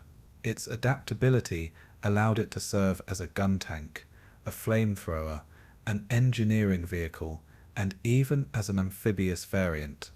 It fought not against rival armor, but against nature, fortifications, and fanatical resistance. Its crews, often Marines and army soldiers far from home, relied on it not only as a weapon, but as a lifeline. Each island became a testament to the Sherman's endurance, and each victory a product of its relentless advance. The Pacific was not a battlefield for elegance or duels, it was a war of attrition, brutality, and survival. And in that war, the Sherman proved itself indispensable. Its story in the Pacific was one of fire, mud, and unyielding progress, and it ended only with victory. In the early hours of June 6, 1944, the largest amphibious assault in history began, and with it came the Sherman tank. Thousands of Allied ships filled the English Channel, carrying men, supplies, and machines toward the beaches of Normandy. For the invasion to succeed, the Shermans had to land and provide firepower against the fortified German defences of the Atlantic Wall. Engineers had prepared for months, designing modifications to make the Sherman amphibious, a feat that seemed almost impossible for a 30-ton machine. These duplex-drive Shermans, fitted with flotation screens and twin propellers, were meant to swim ashore ahead of the infantry. Their role was to deliver instant fire support, suppressing German strongpoints before the men reached the beaches. On paper, the plan was ingenious, combining engineering with daring to overcome the coastal defences. But war rarely follows plans, and the Sherman's baptism at Normandy would be as brutal as any battle it had faced. For crews inside the steel hulls, the invasion began with uncertainty, and soon uncertainty gave way to chaos. The DD tanks were launched into the rough channel waters off Omaha and Sword beaches, and immediately the sea revealed its unforgiving nature. Waves tore at the fragile canvas flotation screens, swamping many tanks before they could reach the shore. On Omaha, nearly half of the Shermans sank beneath the waves, their crews drowning inside or scrambling into the cold surf. The loss was catastrophic, leaving infantry on the beach with little armoured support at the moment of greatest need. German machine guns and artillery tore into the exposed soldiers, who clung to the shingle under withering fire. Yet not all was disaster. On other beaches, including Gold and Juno, many DD Shermans made it ashore, rolling through surf and sand to bring their guns into action. Those that survived became lifelines, turning their 75 mm cannons against bunkers and strongpoints that had resisted hours of naval bombardment. Infantry rallied behind them, pushing forward under their protection. The gamble of the DD tank had exacted a terrible cost, but it had also delivered salvation, and on DD salvation was enough. On the beaches themselves, Shermans that survived the landing faced a battlefield unlike any they had trained for. Mines littered the sand, obstacles of steel and timber blocked movement, and artillery zeroed in on the crowded landing zones. Crews fought to keep their tanks moving forward, weaving between obstacles while shells exploded around them. Some Shermans struck mines and erupted in fireballs, scattering their crews across the sand. Others became immobilized in shell craters, yet continued to fire, their guns pounding German defenses until the last shell was spent. The beach was a graveyard of steel, yet among the wreckage, surviving Shermans carved a path inland. Their machine guns silenced nests of defenders, while their high-explosive rounds blasted through concrete and steel. For infantry pinned down on open sand, the roar of a Sherman's engine and the crack of its cannon was the sound of hope. Slowly, painfully, the tide began to turn, and on that bloody morning, the Sherman became a symbol of survival. Engineers had prepared specialized Shermans for D-Day, machines built to solve the unique problems of the invasion. Crab flail tanks spun chains to detonate mines, clearing paths for infantry and vehicles through the deadly obstacles. Dozer Shermans pushed aside debris and built ramps across seawalls, turning impassable barriers into avenues of advance. Bridge layer variants unfolded steel spans across ditches and craters, keeping the assault moving when terrain threatened to halt it. These unusual machines, often overlooked, were vital to the success of the landings. Their crews worked under constant fire, their slow progress making them prime targets for German gunners. Yet without them, the beaches would have remained choked with obstacles, trapping men and tanks alike. The Sherman was not only a weapon but a tool of engineering, a platform that could adapt to the impossible. On D-Day, this adaptability saved lives, and it turned chaos into momentum. As the morning wore on, Shermans that survived the beaches pushed inland into the hedgerows of Normandy. Here another challenge awaited, as the Bulge terrain presented obstacles as deadly as German guns. High earth banks, topped with dense vegetation, turned every field into a fortress, invisible until a tank was at its edge. German defenders positioned anti-tank guns and panzerfaust teams in ambush, firing point-blank into the flanks of unsuspecting Shermans. The fighting became a brutal close-quarters battle, where visibility was measured in feet, not yards. Crews learned to fear every bend, every gap in the hedge, every tree line concealing an enemy. Yet Shermans adapted again, fitted with improvised steel hedgerow cutters, welded to their bows to smash through the earthen walls. With these devices, tanks burst through unexpected points, surprising defenders and breaking their carefully laid traps. The battle for Normandy was not won on the beaches alone. It was fought field by field, hedge by hedge, with Shermans at the center of the struggle. The men inside the Shermans experienced D-Day with a mixture of terror and grim determination. Drivers prayed their engines would not stall in the surf, while commanders strained to see through periscopes fogged with salt water.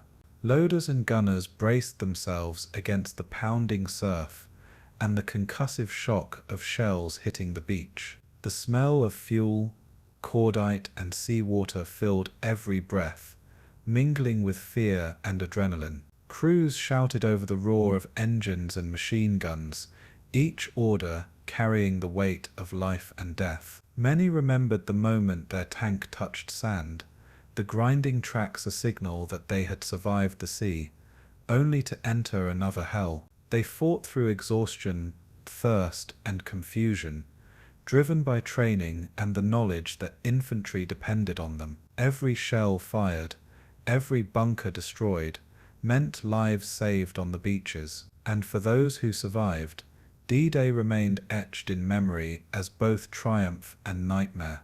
The Germans defending Normandy respected and feared the Sherman, even as they exploited its vulnerabilities.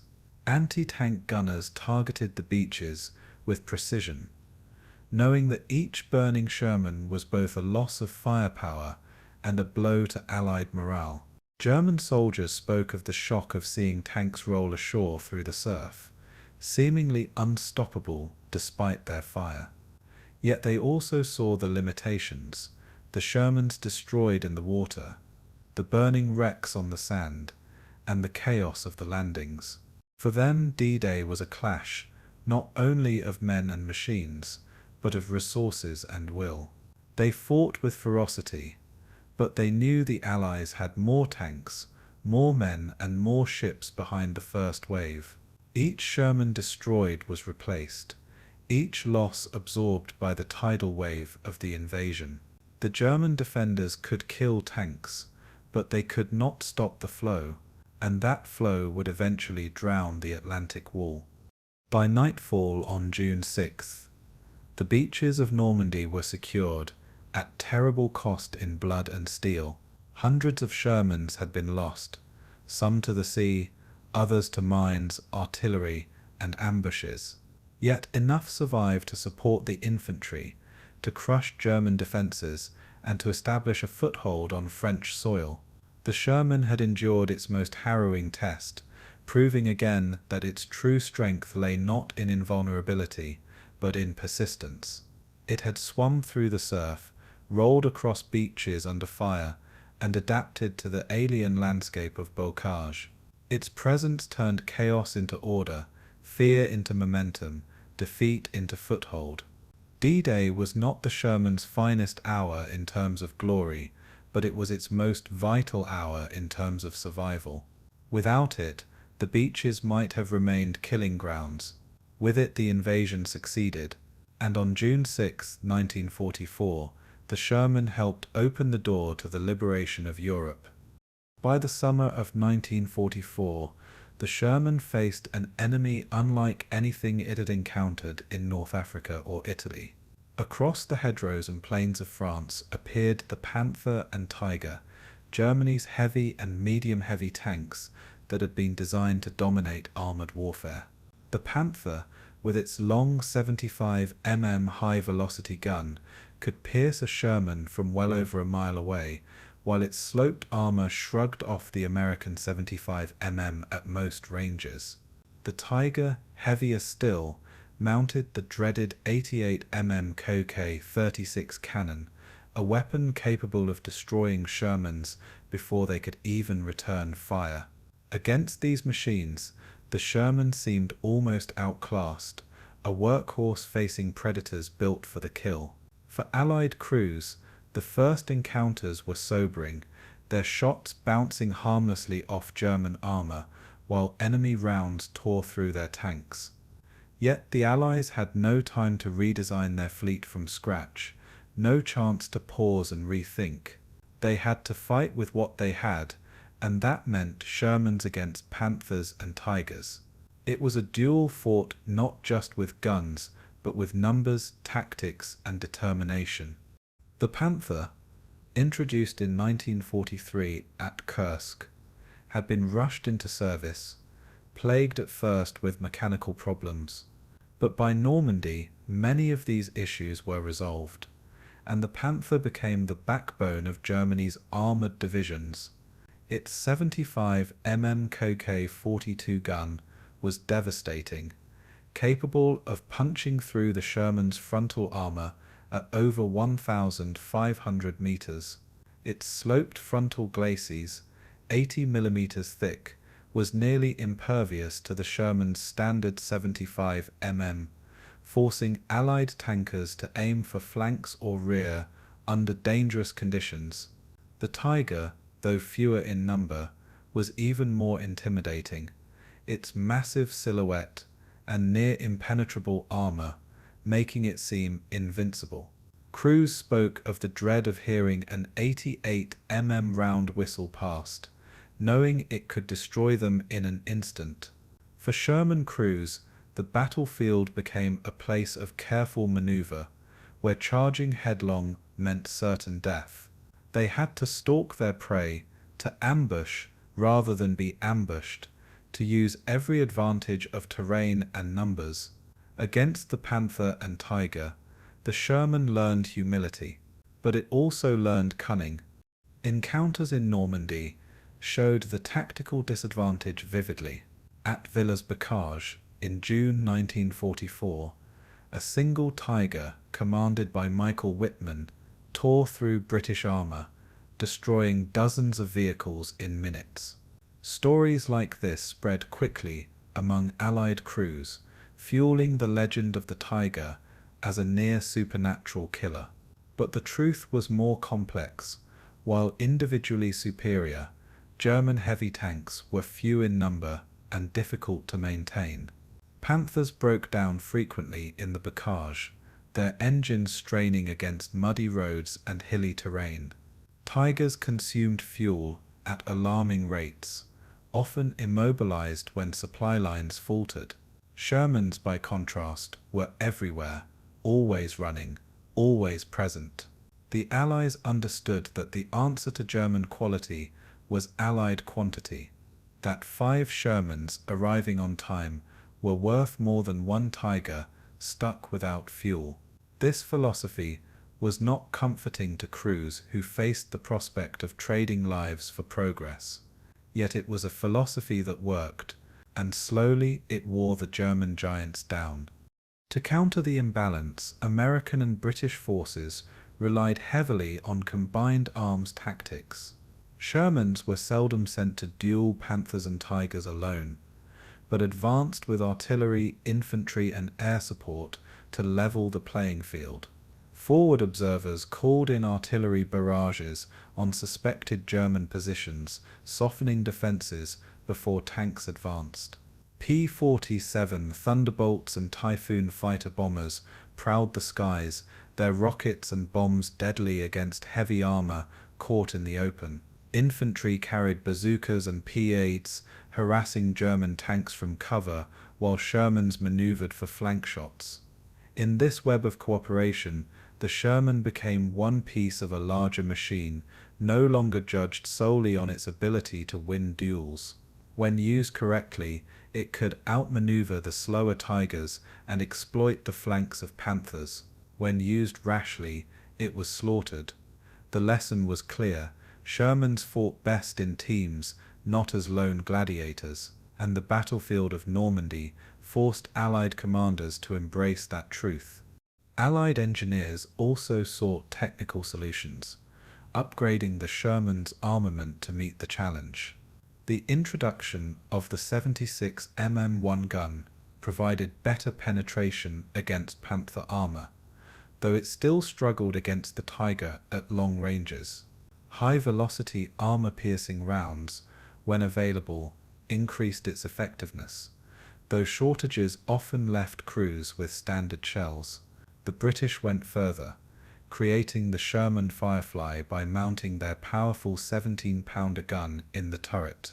This weapon finally gave the Allies a tank capable of killing Panthers and Tigers frontally at combat ranges. Fireflies were assigned to every troop of Shermans, their long barrels instantly recognizable and heavily targeted by German crews. For the men inside, being in a Firefly was both a blessing and a curse. Greater firepower, but greater danger. Yet their presence changed the dynamic, giving Shermans teeth in battles that once seemed hopeless. Technology alone could not solve the imbalance, but it gave Allied crews a fighting chance, and in war, a chance was enough. Even with upgrades, Allied crews knew they would often be outgunned, and survival depended on maneuver and numbers. Tankers spoke of engaging Panthers from ambush, waiting until their flanks were exposed before unleashing a volley. They described firing smoke to mask advances, or using terrain to close the distance for a killing shot. Some recalled the terror of seeing their shells bounce off enemy armor, while German rounds punched through theirs with ease. Others remembered the relief when artillery or aircraft destroyed a Tiger that their guns could not touch. The battlefield became a chessboard. Every move calculated to offset the raw power of German machines. Losses were inevitable, but the Allies could replace them faster than Germany could. For the crews, this was both a comfort and a curse, knowing that numbers, not individual survival, defined victory. They fought with the grim awareness that their role was to endure, to keep pressing forward until the giants fell, and fall they eventually did. For German crews, the Sherman was both underestimated and feared. They mocked its thin armor and called it inferior, but they never dismissed its presence. They knew that Shermans came in swarms, supported by artillery and aircraft, making any battle against them a dangerous gamble. They knew that while one Tiger might destroy several Shermans, it could not fight 10 or 20 without being overwhelmed. They respected its reliability, envied its logistical support, and recognized that its crews fought with determination. For every Panther that prowled the hedgerows, dozens of Shermans crossed rivers, climbed hills, and pushed through towns. The German giants might win battles, but the Sherman with its numbers won the war. The contrast between them revealed a larger truth about the conflict, and that truth was that industry and adaptability mattered more than perfection. By the end of 1944, the myth of German invincibility had been broken, though not without cost. Shermans continued to burn under the guns of Panthers and Tigers, but they also continued to advance, their losses replaced, their tactics refined. The Allies had learned to use their tanks as part of a broader machine, leveraging artillery, air power, and numbers to crush the enemy. The Firefly and the 76 mm Sherman gave them sharper claws, but it was the doctrine of mass and maneuver that truly leveled the field. Against the mightiest of German armor, the Sherman endured by refusing to fight on German terms. It was never a duelist champion, never the king of the battlefield, but it was always there, in numbers Germany could never hope to match, grinding forward inch by inch. The Panther and Tiger embodied German brilliance. The Sherman embodied Allied pragmatism, and in the end pragmatism proved the stronger weapon. When the Sherman first entered combat, its 75mm M3 gun was considered a balanced weapon, versatile enough to engage both tanks and infantry targets. In North Africa, it performed well against Panzer IIs and early Panzer IVs, punching through their armor at combat ranges. But by 1943, the battlefield had changed, and German armor grew thicker, deadlier, and more resilient. The Panther and Tiger revealed the limitations of the 75mm, as shells often bounced harmlessly off their frontal plates. For Sherman crews, this imbalance was more than technical. It was a matter of life and death, where every ineffective shot meant another second under enemy fire.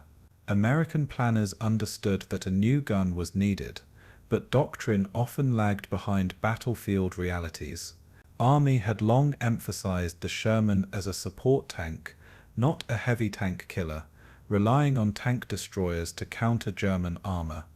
Yet the realities of Normandy and beyond forced a re-evaluation, as Shermans were inevitably thrown into duels with German panzers. Out of this crucible came the push for upgrades, and those upgrades would transform the Sherman's firepower.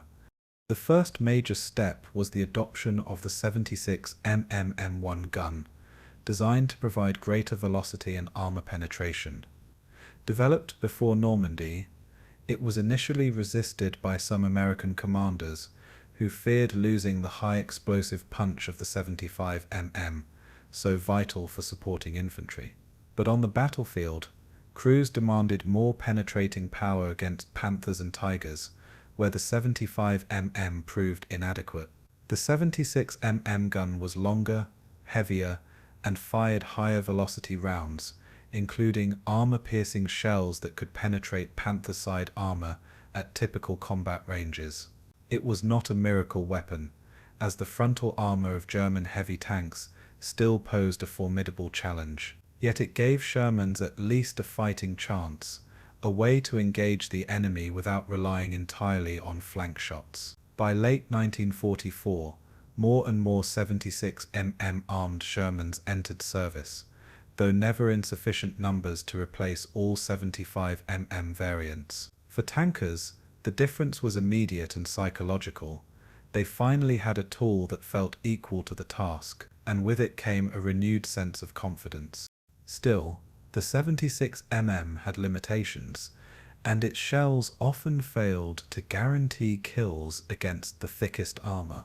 Crews sought high-velocity, armor-piercing HVAP rounds, which used tungsten cores to boost penetration. When available, these rounds could punch through even Panther frontal armor under the right conditions, but supply was desperately short. Tankers recalled rationing their precious HVAP, saving it for moments of desperation or when intelligence reported the presence of Tigers. In most cases, they still relied on standard AP rounds, which demanded careful aiming and nerve-shattering patience under fire. This scarcity highlighted a broader problem. Technology could deliver solutions, but logistics often failed to keep pace. For Allied crews, the gun was only as effective as the ammunition that fed it, and too often they went into battle knowing their shells were inadequate. Yet even so, the 76mm was a leap forward, and in combination with tactics and support, it helped redress the balance of power. Across the Atlantic, the British took matters into their own hands, developing one of the most famous Sherman variants of the war, the Firefly. By mounting their fearsome 17-pounder anti-tank gun in a modified Sherman turret, they created a weapon that could stand toe-to-toe with German heavy armor. The 17-pounder was a formidable piece of artillery, capable of penetrating a Tiger's frontal armor at over 1,000 yards. Its sheer power gave Allied tankers the ability to engage the enemy with confidence, finally offering a counterbalance to the German giants. But adapting the Sherman was not simple. The long gun required a modified breech and reconfigured turret layout, with the radio relocated to an armored box at the rear. The recoil was immense, the muzzle flash blinding, and the long barrel gave fireflies a distinct silhouette that made them prime targets. Yet none of this diminished their value. For British and Commonwealth crews, the Firefly was both a weapon and a symbol, and it quickly earned the respect of friend and foe alike. On the battlefield, Fireflies were often deployed in small numbers, 1 or 2 per troop of standard Shermans. Their role was clear: to provide the killing blow against enemy armor, while the others supported infantry and suppressed defenses. German crews quickly learned to fear the Firefly, and accounts describe Tigers deliberately targeting them first, knowing their threat. Allied tankers painted camouflage on barrels or parked Fireflies among standard Shermans to disguise them from sharp-eyed German gunners. When Fireflies struck, the effect was devastating, their shells slicing through Panthers and Tigers that had shrugged off lesser weapons. For infantry, the sight of a Firefly in support was deeply reassuring, proof that the tide of firepower was turning in their favor. The Firefly did not replace the Sherman fleet, but it changed the psychology of battle. No longer were Allies utterly at the mercy of German armor. Now they had a weapon that could match it, and this shift reverberated across every battlefield in Western Europe. The contrast between the American 76 mm and the British 17-pounder revealed deeper differences in doctrine. The US remained cautious, reluctant to fully embrace heavier guns for fear of losing versatility, while the British prioritized tank-killing firepower. American commanders valued the Sherman's ability to fire effective high-explosive rounds, vital in battles dominated by infantry and fortifications. British commanders, facing relentless German armor, demanded weapons that could decisively destroy tanks at long range. Both approaches were valid in their own contexts, but together they demonstrated the Sherman's adaptability. It could serve as a generalist or a specialist, depending on the needs of the moment. And by combining these philosophies, the Allies created a balanced force. It was not about one perfect design, but about variety and adaptation, and in war, that flexibility often mattered more than perfection. For Sherman crews, upgrades in firepower changed the rhythm of combat. With the 75 mm, duels against Panthers and Tigers were acts of desperation, often ending in tragedy. With the 76 mm or the Firefly's 17-pounder, they could finally strike back with real hope of success. Tankers described the thrill of seeing shells penetrate enemy armor, the sudden plume of smoke from a burning Panther, the reversal of fear into triumph. But they also spoke of frustration, of knowing their shells still bounced too often, of facing German tanks with only a handful of effective rounds. These experiences were not abstract. They were lived in seconds of terror and relief, in steel coffins where survival was never guaranteed. Every upgrade was bought not only with engineering, but with blood, as the need for better weapons was proven by loss after loss. Yet crews never gave up. They adapted, they fought, and they trusted their machines to give them just enough, and that trust was rewarded, though always at a cost. By 1945, the Sherman was no longer the modest machine that had landed in North Africa. It had evolved into a platform carrying multiple weapons, from the versatile 75 mm to the sharper 76 mm, and the devastating 17-pounder Firefly. Each variant reflected lessons learned in fire and steel, each one a response to enemies that demanded innovation. The upgrades did not erase the Sherman's vulnerabilities, nor did they make it invincible, but they transformed it from prey into predator, at least in the right circumstances. The story of these upgrades was one of adaptation under pressure, of engineers and crews refusing to accept inferiority.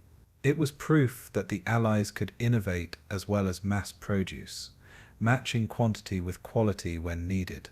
In the end, it was not a single gun that defined the Sherman, but its ability to change, and in that adaptability lay its true strength.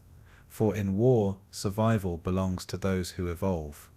By July 1944, the Allies faced a paradox in Normandy. They had landed in strength, secured the beaches, and pushed inland, but they remained trapped within a narrow bridgehead. The hedgerows of the bocage had transformed every field into a fortress, slowing advances to a crawl, and costing lives for each mile gained.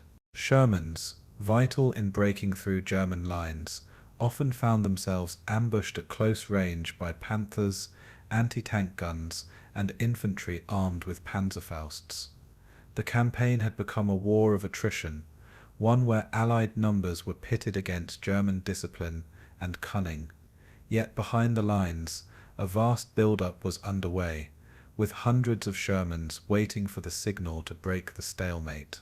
The key was not simply to advance, but to shatter the German front in a decisive blow. Operation Cobra was conceived as that blow, a concentrated effort to unleash mobility against an enemy stretched thin.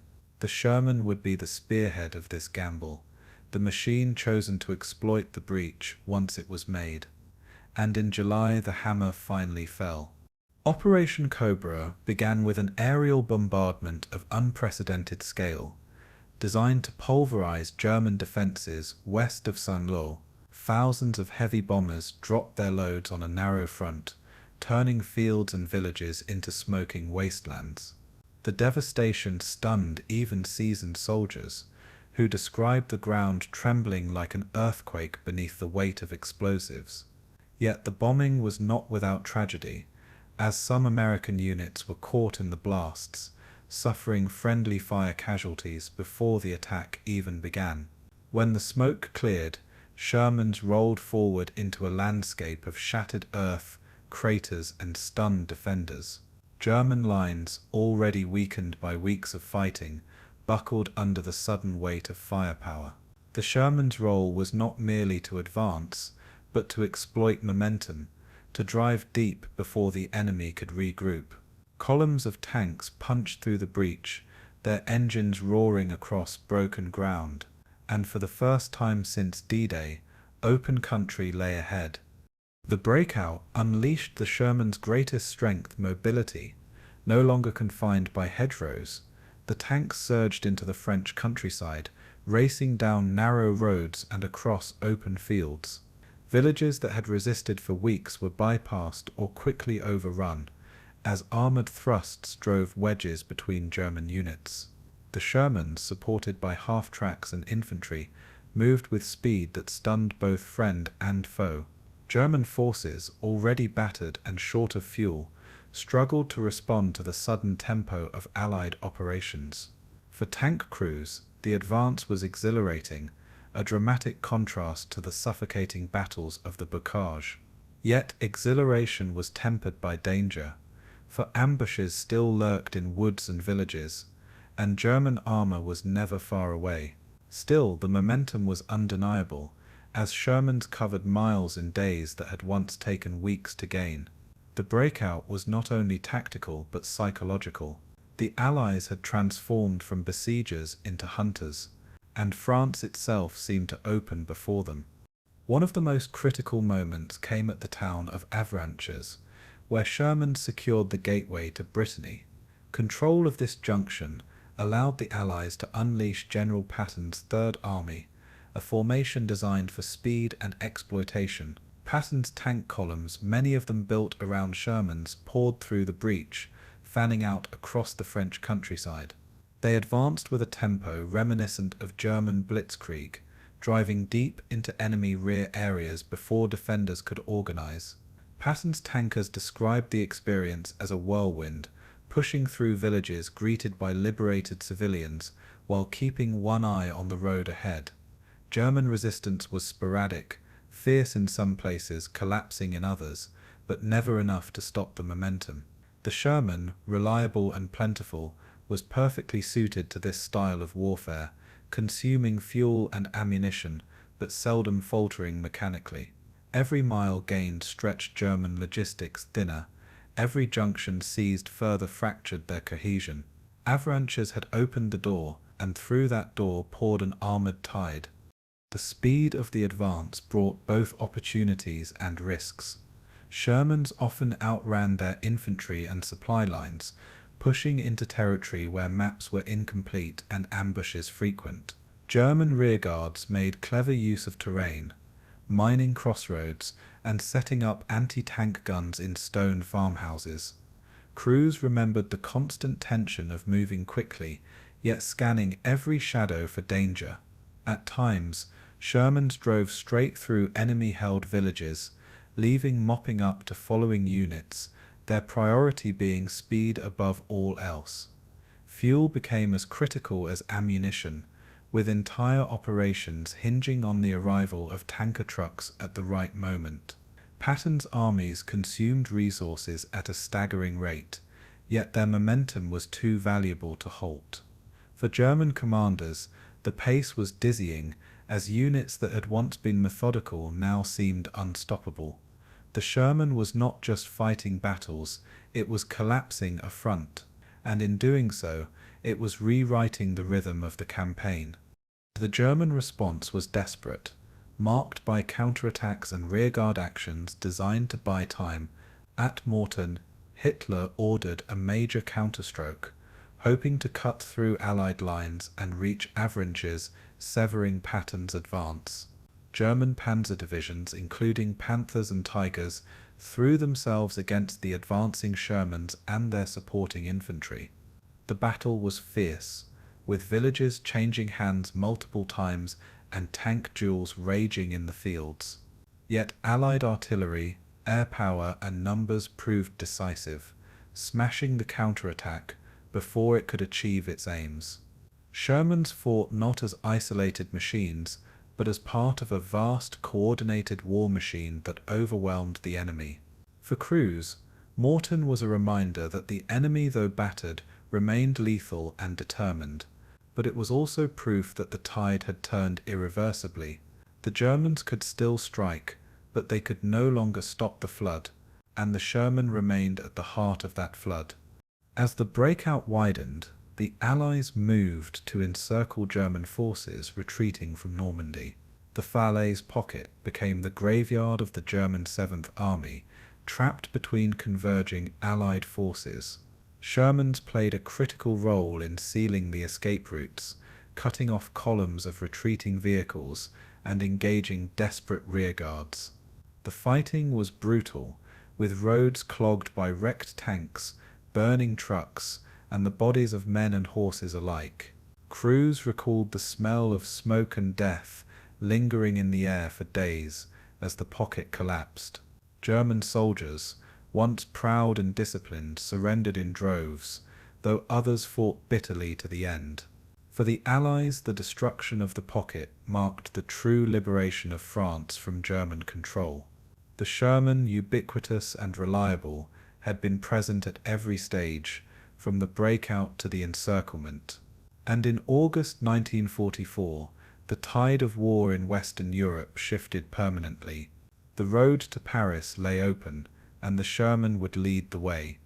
By the end of the summer, Shermans had rolled through villages, crossed rivers, and stood in the streets of Paris itself. Crowds of civilians welcomed them with flowers, wine, and tears, embracing the tanks as symbols of liberation. For crews, the contrast between the grim battles of Normandy and the joy of Paris was surreal, a reminder of what they were fighting for. The Sherman had carried them from hedgerow to city square, from attrition to breakthrough, from stalemate to triumph. Its reliability, its adaptability, and its sheer presence had made the impossible possible. The German army was not yet defeated, but its aura of invincibility had been shattered. The Sherman was no longer just a workhorse, it was the chariot of liberation, and as autumn approached, it stood ready for the next phase of the war. Ahead lay the borders of Germany, and with them the final battles of Europe. But in the summer of 1944, the Sherman had proven its worth beyond doubt. By mid-August 1944, the German 7th Army found itself trapped in a tightening vice in Normandy, its retreating columns funneled toward the town of Falaise. The Allies, advancing from the north, south and west, sought to close the gap and annihilate the remnants of German forces still fighting in France.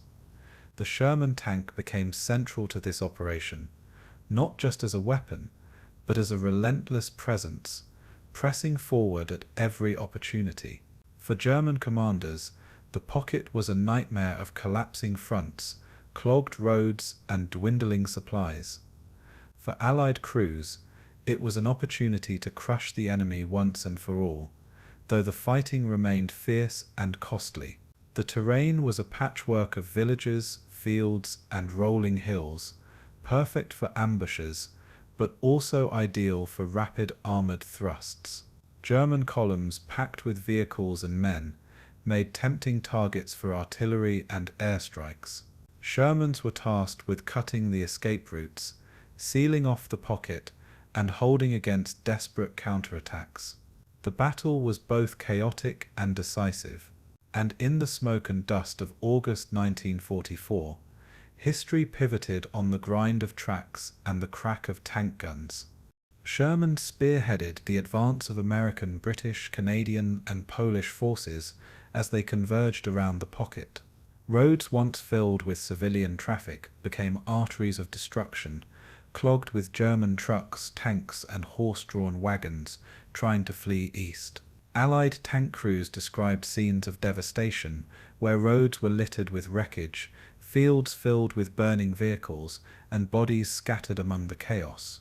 The Sherman's mobility allowed it to cut across farmland and orchards, blocking escape routes that German commanders desperately sought to hold open. In many cases, Shermans were positioned astride narrow roads, their guns firing into columns of retreating enemy units. Each destroyed vehicle created further bottlenecks, turning escape into entrapment. German morale, already strained, collapsed as they saw their exits vanish one by one. Yet resistance remained determined, with rearguard actions fought by Panthers, Tigers, and anti-tank guns concealed along the routes. For Sherman crews, every kilometer gained brought them closer to victory, but also deeper into the jaws of German desperation, and desperate enemies were always dangerous. One of the most critical roles played by Shermans was at Chambord, where American and Polish forces sought to close the final gap. The town became the focal point of savage fighting, as Shermans traded fire with German tanks and pounded fortified positions. Polish armored units, many equipped with Shermans, bore the brunt of the fighting on the northern edge of the pocket. They faced repeated German counterattacks, often outnumbered and isolated, yet they held firm against overwhelming odds. Canadian Shermans pressed from the north, while American units pushed from the south, the jaws of the encirclement snapping shut. Each side knew the importance of the town. If the Allies held, the pocket would be sealed. If the Germans broke through, thousands might escape. For tank crews, every round fired felt like it carried the weight of the entire campaign. The streets of Chambord became killing grounds, filled with smoke, rubble, and burning wreckage. And as the Allies gained the upper hand, the fate of the German 7th Army was sealed. The devastation inside the pocket defied description, and Sherman crews witnessed it firsthand. German units, desperate to escape, crowded roads with vehicles, horses, and soldiers in a chaotic retreat. Allied artillery and aircraft rained destruction on these columns, turning them into scenes of apocalyptic ruin. Shermans advanced through this inferno, firing into convoys, blasting apart guns, and cutting down resistance wherever it appeared. Crews described the overwhelming smell of fuel, burning rubber, and death, a sensory assault that lingered long after the battle ended. Many admitted to feeling both satisfaction and horror at the scale of destruction, knowing they were ending the fight, but at a staggering human cost. Survivors recalled seeing entire divisions disintegrate in days, their strength consumed by fire and steel. For German soldiers inside the pocket, survival meant abandoning equipment, scattering on foot, or surrendering en masse. For Sherman crews, it meant pushing forward without pause, always pressing the advantage. The battlefield became less a fight than a slaughter, and the Sherman was at the heart of it. Despite the devastation, the Germans launched furious counterattacks to break free of the pocket. Panther and Tiger tanks appeared on the flanks, striking at Allied columns in desperate attempts to pry open an escape corridor. Shermans often found themselves in brutal duels at short range, where skill and speed mattered as much as firepower. Infantry swarmed alongside tanks, fighting in orchards and villages where every house became a fortress. The Canadians and Poles, in particular, bore the weight of these counterattacks, their Shermans fighting against some of Germany's finest armoured remnants. For Allied crews, the danger was constant, but so too was the sense of urgency. Victory depended on sealing the trap. Each German tank destroyed, each crossroads held, tightened the noose further. Losses were heavy, but the momentum remained with the Allies, and as the days wore on, it became clear that the German army in Normandy was being annihilated. The Sherman had not merely fought, it had helped finish the battle. The encirclement was not just a tactical victory, but a strategic catastrophe for Germany. Entire corps were destroyed, and vast numbers of men and vehicles were lost, leaving the German defense in France crippled. Shermans played a decisive role in this outcome, cutting off escape routes and ensuring that retreat turned into destruction. Allied commanders recognized that without the mobility and firepower of their armored forces, the pocket might never have closed. Infantry alone could not have sealed such a vast battlefield. It required tanks to dominate roads, hold ground, and respond rapidly to German thrusts. The Sherman's reliability meant that it was always present, always advancing, never absent from the critical points of decision. Its presence multiplied the effectiveness of artillery and air power, creating a web of destruction the Germans could not escape. The Falaise pocket demonstrated the synergy of Allied arms, but it also demonstrated the centrality of the Sherman in delivering victory, and its crews carried that weight with grim determination. For the men inside the Shermans, the battle was unforgettable. They spoke of exhaustion, of fighting for days without rest, of living inside machines coated in dust and sweat. They remembered the constant thunder of guns, the smoke that never lifted, and the surreal sight of roads filled with destroyed vehicles as far as the eye could see. Some recalled the gratitude of liberated French civilians, who brought wine and bread even as the fighting raged around them. Others admitted to the numbness that came with witnessing so much destruction, a detachment that shielded them from horror. Yet all knew they had participated in a battle that marked a turning point of the war.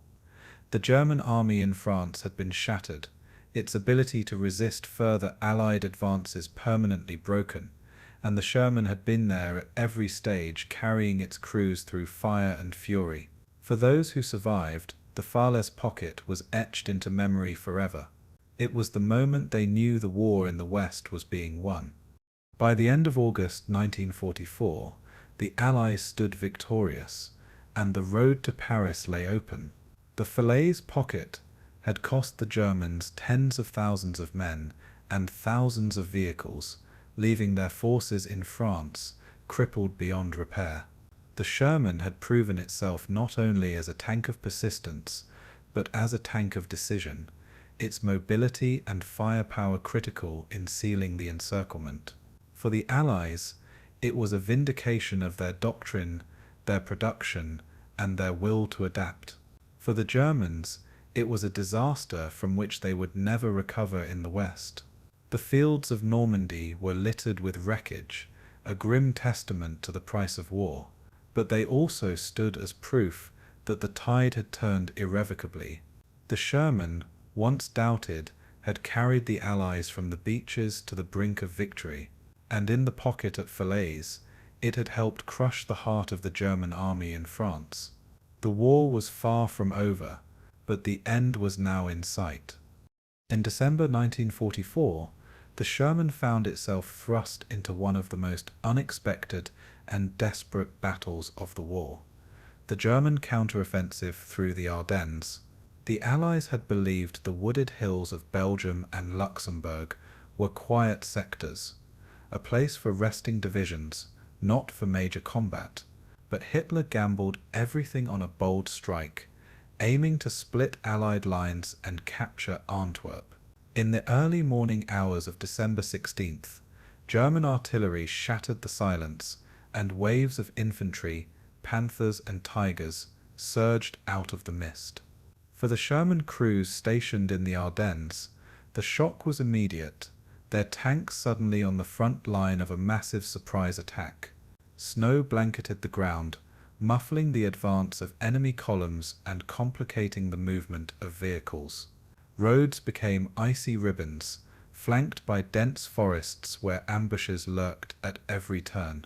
In this frozen wilderness, the Sherman faced both the elements and some of Germany's most powerful tanks, and for weeks, survival would depend on grit as much as steel.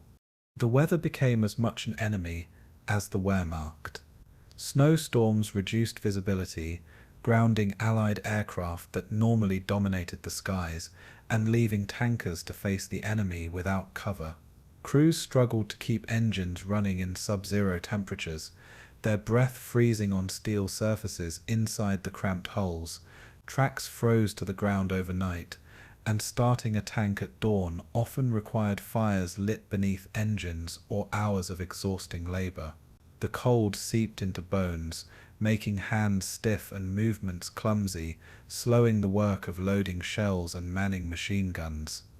Yet the Germans suffered just as much, their tanks bogged down in drifts, and their fuel depots vulnerable to disruption. In this frozen stalemate, the Sherman's reliability again proved critical, as it was easier to maintain in harsh conditions than the heavier Panthers and Tigers. But reliability did not erase fear. Every road seemed a possible ambush, every tree line a hiding place for German armor. And against Tigers in the snow, the Sherman entered its harshest trial. The spearhead of the German advance cut through American positions, forcing Shermans into desperate delaying actions. At towns like St. Vith, Clairvaux, and Bastogne, tank crews fought against overwhelming odds, buying time for reinforcements to arrive. In narrow streets, Shermans set up ambushes of their own, hiding behind buildings or rubble until German armor appeared. When they fired, it was often at point-blank range, for only at close distance could their guns reliably penetrate enemy tanks. The cost was high, as many Shermans were destroyed in fiery duels, their crews scrambling for survival in the snow. But these sacrifices slowed the German timetable, denying them the rapid breakthrough they needed. Bastogne, encircled by German forces, became a symbol of American resilience, with Shermans fighting alongside paratroopers to hold the town. Every tank that survived became a lifeline, its gun a shield against waves of infantry and armor.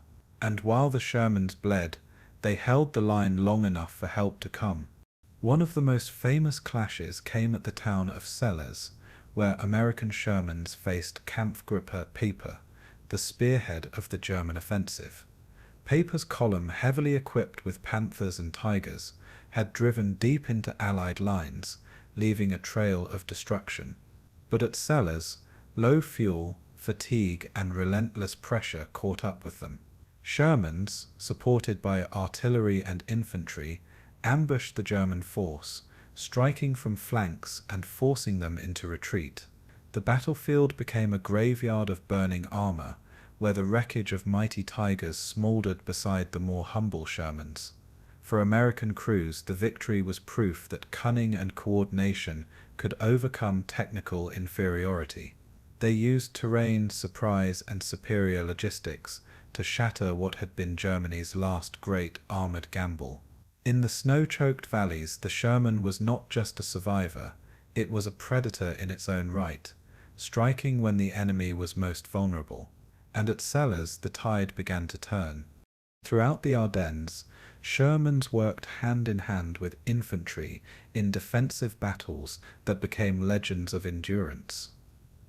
At Bastogne, tanks were dug into defensive perimeters, their hulls concealed in snowbanks while their turrets swept open fields. German assaults crashed against this ring of steel, but each time Shermans poured fire into the attackers. In the forests, they blasted tree lines with high explosive shells, shredding infantry and scattering ambushes. Flamethrower variants cleared bunkers, their gouts of fire cutting through defenses hardened by ice and timber. Infantry clung to the tanks for warmth and protection, while crews depended on riflemen to protect them from close-range panzerfasts. The bond between soldier and tank deepened, forged in the crucible of winter warfare. Each day was a battle not just to hold ground, but to survive the cold, the shelling, and the unending pressure. And through it all, the Sherman stood unyielding, its steel hull a bastion in the snow. The arrival of clear skies in late December marked the beginning of the German offensive's collapse. Allied aircraft returned to the skies, strafing columns and destroying fuel depots that the German panzers desperately needed. Shermans, now reinforced and resupplied, went on the offensive, turning the tide against the weary enemy. At villages like Falaise, Falaise, and Mannheim, American armor clawed back lost ground, inch by inch, through snow and rubble. German tanks, already depleted, found themselves hunted, their once feared power eroded by attrition. Shermans maneuvered aggressively, using numbers and coordination to corner isolated panthers and tigers. The battlefield, once a stage for German audacity, became a graveyard for their final reserves. Crews who had fought defensively for weeks now savored the chance to strike back, and with every destroyed enemy tank, the balance of the war shifted further in the Allies' favor. For the men inside the Shermans, the Battle of the Bulge was unlike anything they had endured before. They remembered the cold, the fear, and the endless strain of being hunted by machines far more powerful than their own. They recalled the sight of comrades frozen in the snow beside burning tanks, reminders of how thin the line between life and death truly was. They spoke of sleepless nights in frozen hulls, where every sound in the forest might herald an attack. Yet they also remembered moments of triumph, when their shells struck home and German giants fell. For many, the Ardennes was a lesson in survival, less about glory than about endurance, courage, and trust in their comrades. The Sherman was not perfect, but it carried them through one of the darkest chapters of the war, and in surviving the Bulge it proved once again that persistence could triumph over power. By January 1945, the German offensive had collapsed, leaving the Ardennes littered with wreckage and frozen corpses. The Sherman had played a central role in halting and then reversing the last great German gamble of the war in the West. Its crews had fought in impossible conditions, facing ambushes by tigers and panthers, yet emerging victorious through tenacity and numbers. The victory came at a heavy cost, with thousands of tanks and men lost, but it ensured that the road into Germany was now open. The Sherman had stood in the snow and fire, tested in one of the harshest battles of modern warfare, and it had endured just as it always did. For the Allies, the Ardennes was proof that the German army could no longer dictate the course of the war. For the crews, it was a memory etched in ice and blood, and for history, it was the Sherman's testament of resilience in the winter of war. By early 1945, the Sherman had carried Allied armies from the sands of North Africa to the frozen forests of the Ardennes, and now it stood poised on the threshold of Germany itself. The Rhine River, wide and fast-flowing, was the last great natural barrier between the Allies and the heart of the Reich. For centuries it had been a symbol of German strength, a line of defense, as much psychological as geographic. Now battered but unbroken, the Wehrmacht prepared to contest every crossing, determined to make the Allies pay dearly for every inch of soil. Sherman crews understood the significance, knowing they were not merely advancing into another country, but into the enemy's very homeland. The villages beyond the river were not foreign outposts, but German towns, defended by soldiers fighting for their homes and families. Mines, anti-tank guns, and remnants of armor lay in wait along every road leading to the river. For the Shermans, the challenge was monumental: how to force a crossing under fire and then exploit it at speed. The Rhine was more than a river. It was the gateway to final victory. The first opportunity came unexpectedly at Remagen, where American troops captured the Ludendorff Bridge intact in March 1945. Shermans rumbled forward across the battered span, engines roaring as they rolled into the heart of Germany. German artillery and aircraft attempted to destroy the bridge, raining shells and bombs on the crossing, but the Allies pushed tanks and infantry across with relentless determination. Crews recalled the surreal sensation of driving across a bridge under fire, water churning below as explosions shook the steel beneath their tracks. The capture of Remagen shocked the German High Command, which had counted on the Rhine to slow the Allied advance. Instead, Shermans poured across in growing numbers, creating a bridgehead that expanded despite constant attacks. Engineers worked frantically to repair damage, building pontoon bridges to support the flood of men and machines. The Rhine, long thought impassable under fire, had been breached. For the Sherman crews who crossed it, the moment was both terrifying and exhilarating. They were the first to storm into Germany's heart, and they knew the end was coming. Elsewhere along the river, elaborate crossings were planned with overwhelming force. Artillery batteries unleashed barrages that shook the earth, pounding German positions on the far bank. Smoke screens cloaked the river, shrouding Shermans and engineers as they prepared for the assault. Amphibious craft ferried tanks across on makeshift rafts, while Bailey bridges rose in astonishing speed to carry armored columns forward. Crews waited nervously on the western bank, engines idling, eyes fixed on the smoke and fire across the water. When the signal came, Shermans rolled onto rafts or over newly laid spans, their guns ready to fire the instant they reached the far side.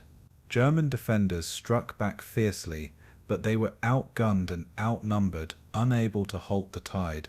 Once across, Shermans fanned out, crushing counterattacks and seizing key towns along the river. Each crossing was an engineering triumph as much as a military one, proof of Allied coordination on an industrial scale. The Rhine was no longer a barrier, it was a springboard, and the Shermans were at the tip of the spear. Inside Germany, the terrain shifted dramatically from the open countryside of France and Belgium. Towns were larger, roads more developed, but resistance was often stronger, fueled by desperation and propaganda. Shermans advanced into cities where rubble from bombings turned streets into mazes of fire and stone. Urban combat became a daily ordeal, with every block contested by fanatical defenders, including Hitler Youth armed with panzerfausts. For crews, it was a nightmare of close-quarter fighting, where tanks could be ambushed from cellars, rooftops, or hidden alleys. Shermans blasted through walls to create new paths, their guns leveling buildings turned into fortresses. Infantry and armor worked hand in hand, clearing houses and covering flanks, each dependent on the other for survival.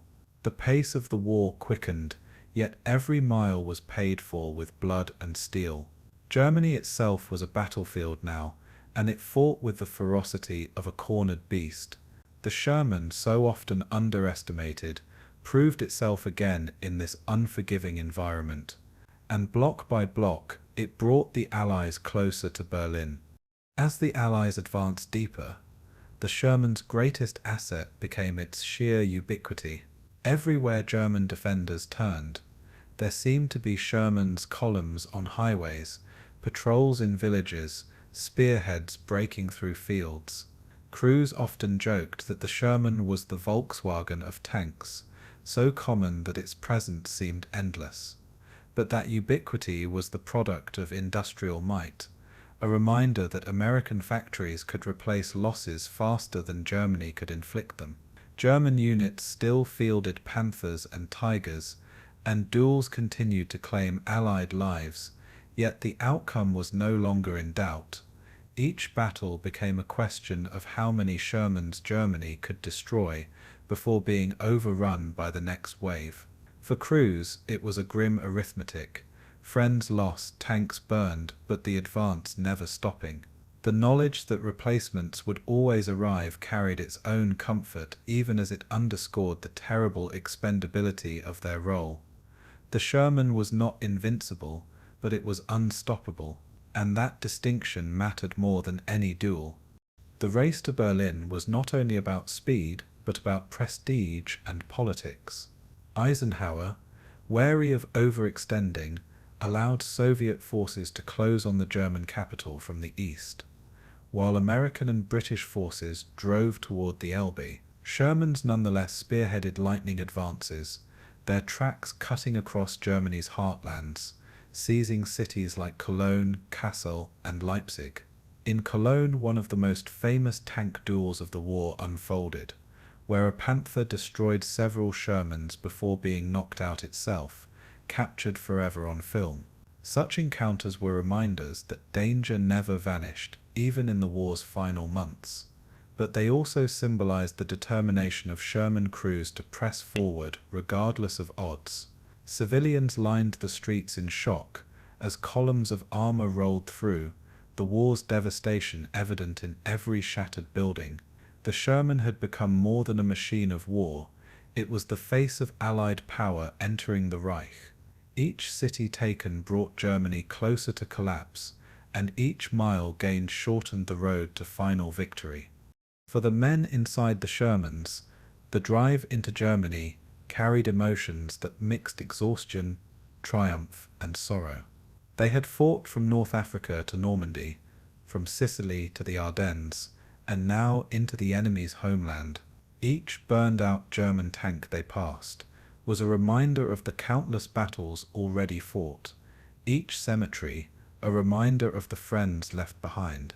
Yet there was also pride, the knowledge that they were carrying the war to its conclusion, that their suffering had not been in vain. They slept in ruined towns, ate when rations allowed, and drove for endless hours, all the while pushing deeper into enemy territory.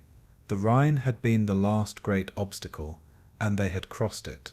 Now the Sherman crews became instruments of history, their every movement accelerating the downfall of the Reich. It was a burden and an honor, carried with the quiet resilience of men who had seen too much. And as they rolled eastward, they knew the end was near. By April 1945, the Allies stood on the Elbe, their Shermans parked on the banks, as Soviet forces advanced from the other side. The two armies, once distant allies bound only by necessity, now met in the heart of defeated Germany. For the Sherman, it was the culmination of a journey that had begun years earlier, a path that had carried it across continents and oceans to the heart of Europe. It had crossed deserts, mountains, bocage, and rivers, always adapting, always enduring. At the Rhine, it had proven itself once more, leading the charge into enemy territory and ensuring that the final act of the war could unfold. The German army was broken, its cities shattered, its soldiers surrendering in droves. The Sherman had helped write that ending, not with glory or perfection, but with relentless persistence. Across the Rhine lay the end of the war in Europe, and the Sherman, America's workhorse, had carried the Allies across the threshold of history. Through the Lend-Lease program, thousands of Sherman tanks made their way across oceans, convoys, and treacherous Arctic seas to reach the Soviet Union. For Stalin's armies, locked in a life-or-death struggle with the Wehrmacht, every shipment of armor represented another chance to keep the Red Army moving westward. The United States supplied nearly 4,000 Shermans to the Soviets, making it one of the largest single foreign tank contributions of the war. They arrived by convoys braving U-boat attacks in the icy North Atlantic, by rail through the Persian Corridor, and by the vast Pacific route through Vladivostok. To many Red Army tankers, the arrival of these American machines was both a curiosity and a necessity. The Soviet Union had its own formidable tank designs, the rugged T-34, the heavy KV series, and later the IS family of breakthrough tanks. Yet production never fully kept pace with demand, especially in 1942 and 1943, when losses reached staggering levels. The Sherman did not replace Soviet designs, but supplemented them, filling gaps and sustaining momentum. In the brutal arithmetic of war, quantity mattered as much as quality, and the Sherman brought both in ways the Soviets appreciated. On first inspection, Soviet crews noticed how different the Sherman was compared to their familiar T-34. The interior seemed more spacious, with padded seats, reliable radios, and controls that did not require brute strength to operate. Visibility was better thanks to optics and periscopes, allowing commanders a clearer view of the battlefield. The engine, often a diesel version adapted for Soviet fuel supplies, proved remarkably reliable in Russia's unforgiving conditions. The Sherman's mechanical dependability was especially appreciated after the grinding marches across endless steppe roads that destroyed weaker vehicles. Ammunition storage, though criticized in Western accounts for causing fires, was often praised by Soviets for its relatively neat arrangement compared to the cramped T-34. To men accustomed to bare metal interiors and few comforts, the Sherman felt almost luxurious. Some nicknamed it the Emka, derived from the phonetic Russian pronunciation of the M4. It was a foreign machine, but it quickly became part of the Red Army's steel arsenal, and it earned grudging respect where it counted most on the battlefield. The Sherman first saw extensive service with Soviet forces in 1943, during some of the war's most pivotal battles.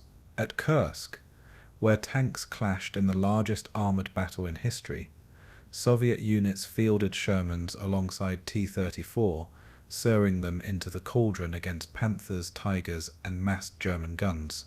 Reports from Soviet commanders noted that the Sherman's 75 mm gun was adequate against infantry and light armor, but struggled against heavy German tanks. Its armor, while solid, was not invulnerable, and Panzerfasts and high-velocity German guns could still destroy it easily. Yet its mobility, reliability, and firepower against softer targets made it valuable in combined arms tactics. The Red Army often used Shermans in breakthrough operations, where their task was to support infantry, overrun defensive positions, and exploit breaches once made. Against German strongpoints, their guns poured high explosive shells into bunkers, trenches, and artillery nests. When supported by Soviet-designed heavy tanks, the Shermans were an effective complement. They might not have been the stars of the Soviet armored forces, but they were essential players in the great drama unfolding across the Eastern Front. One of the Sherman's greatest contributions was its ability to sustain long operational drives. Soviet offensives often stretched across hundreds of kilometers, pushing deep into enemy territory, with little time for maintenance or repair. Here the Sherman's mechanical durability shone, as its engines rarely broke down compared to other Lend-Lease vehicles. Crews reported that it required less frequent maintenance than even the T-34, whose simpler design was still prone to track failures and gearbox troubles. The Sherman could march for days, keeping up with the rapid tempo of Soviet offensives as they rolled westward into Ukraine, Poland, and eventually Germany itself. Spare parts, shipped with the tanks, ensured that repairs could be made quickly, keeping vehicles in service rather than abandoned. Its radios, often superior to Soviet sets, improved communication between units, allowing better coordination during fast-moving battles. Commanders noticed that Sherman-equipped units often maintained cohesion under conditions where others faltered. In war, reliability often meant survival, and on the endless eastern roads, the Sherman proved a survivor. Not all impressions were positive, and Soviet criticism was often blunt.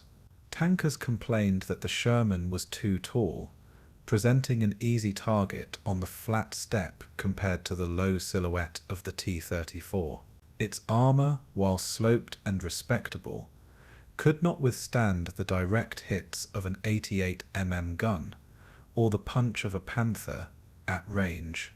Against German heavy armor, it was outmatched, forcing crews to rely on numbers, maneuver, or ambush tactics to prevail. Some Soviet reports described it as weak in armor and gun, but reliable in engine and movement. The 75 mm cannon, designed for flexibility, often felt underpowered compared to the needs of the brutal Eastern Front. Even the later 76 mm versions struggled against German heavy tanks, though they were still valued for their high explosive firepower.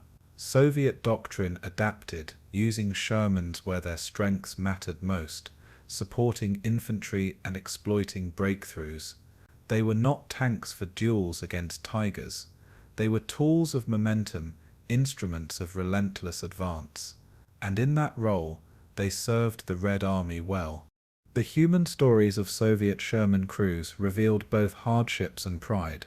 Many were young men from villages who had never seen an American machine before, suddenly entrusted with a tank from across the world. They decorated their Shermans with red stars and patriotic slogans, transforming foreign steel into instruments of Soviet defiance. Crews remembered the comfort of padded seats, even as they shivered in winter campaigns where frost crept through the hull. They recalled long marches where the Sherman carried them further than they expected, surviving mud, snow, and frozen rivers. In battle, they fought with the same determination as any T-34 crew, knowing that survival depended on courage as much as armor thickness. Some survived the war inside their American machines, driving them all the way into Berlin in 1945. Others perished in burning wrecks on the steppe, their sacrifice no different from comrades in Soviet-built tanks. For these men, the Sherman was not foreign, it was the tank that carried them through hell, and in their hands it became a weapon of the motherland.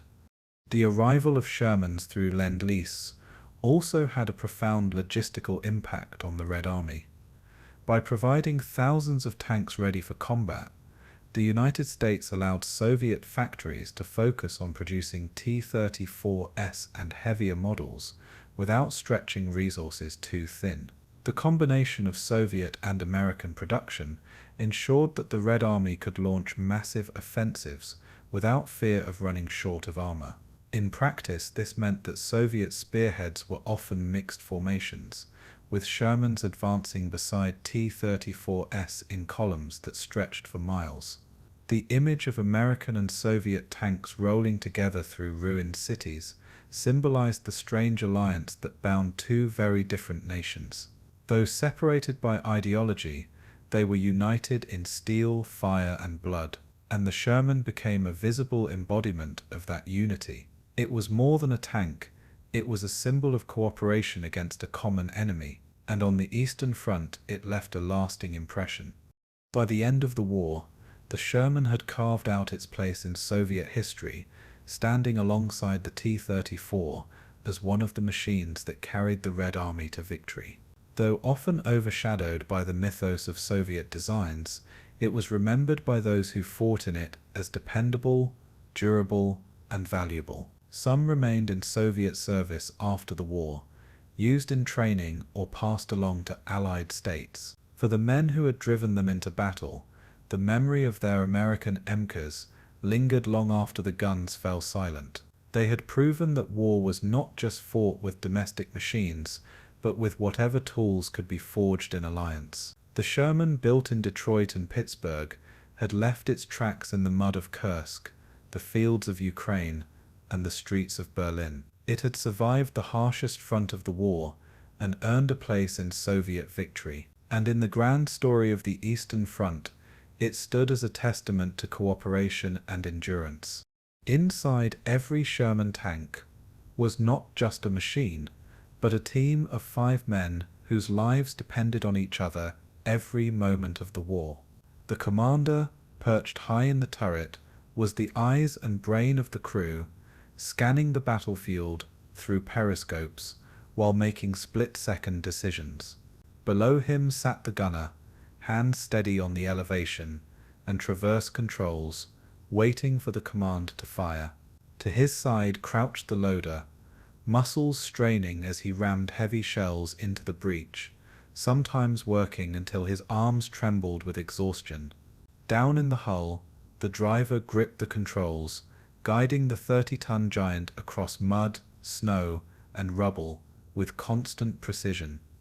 Beside him, the bow gunner doubled as a radio operator, feeding information to other tanks while spraying machine gun fire at enemy infantry. Together, they formed a single organism, each role vital, each mistake potentially fatal. In the confined space of steel walls, there was no room for hesitation or error. Life inside a Sherman was measured in seconds, teamwork, and survival, and every battle was a test of that fragile human bond. The daily routine of a Sherman crew was a mix of monotony and sudden terror. Long hours were spent maintaining the tank, checking tracks, cleaning weapons, and refueling the thirsty engine. Crewmen slept when they could, often curled inside the cramped hull or beneath tarps on the frozen ground beside their tank. Meals were quick, eaten from ration tins balanced on ammo crates, with the smell of oil and cordite always lingering. Personal space was non-existent, and tempers sometimes flared in the tight quarters, yet friendships deepened because there was no alternative but trust. Each man knew that his own survival rested on the skill and discipline of the others. In moments of quiet, jokes and songs filled the air, a fragile shield against the fear that never fully left them. Letters from home were read aloud and passed around, the crew sharing one another's lives beyond the war. Then, without warning, orders would come, engines would roar, and laughter would vanish into the clatter of treads. The rhythm of Sherman life swung constantly between stillness and chaos, and within that rhythm, the bond of the crew was forged.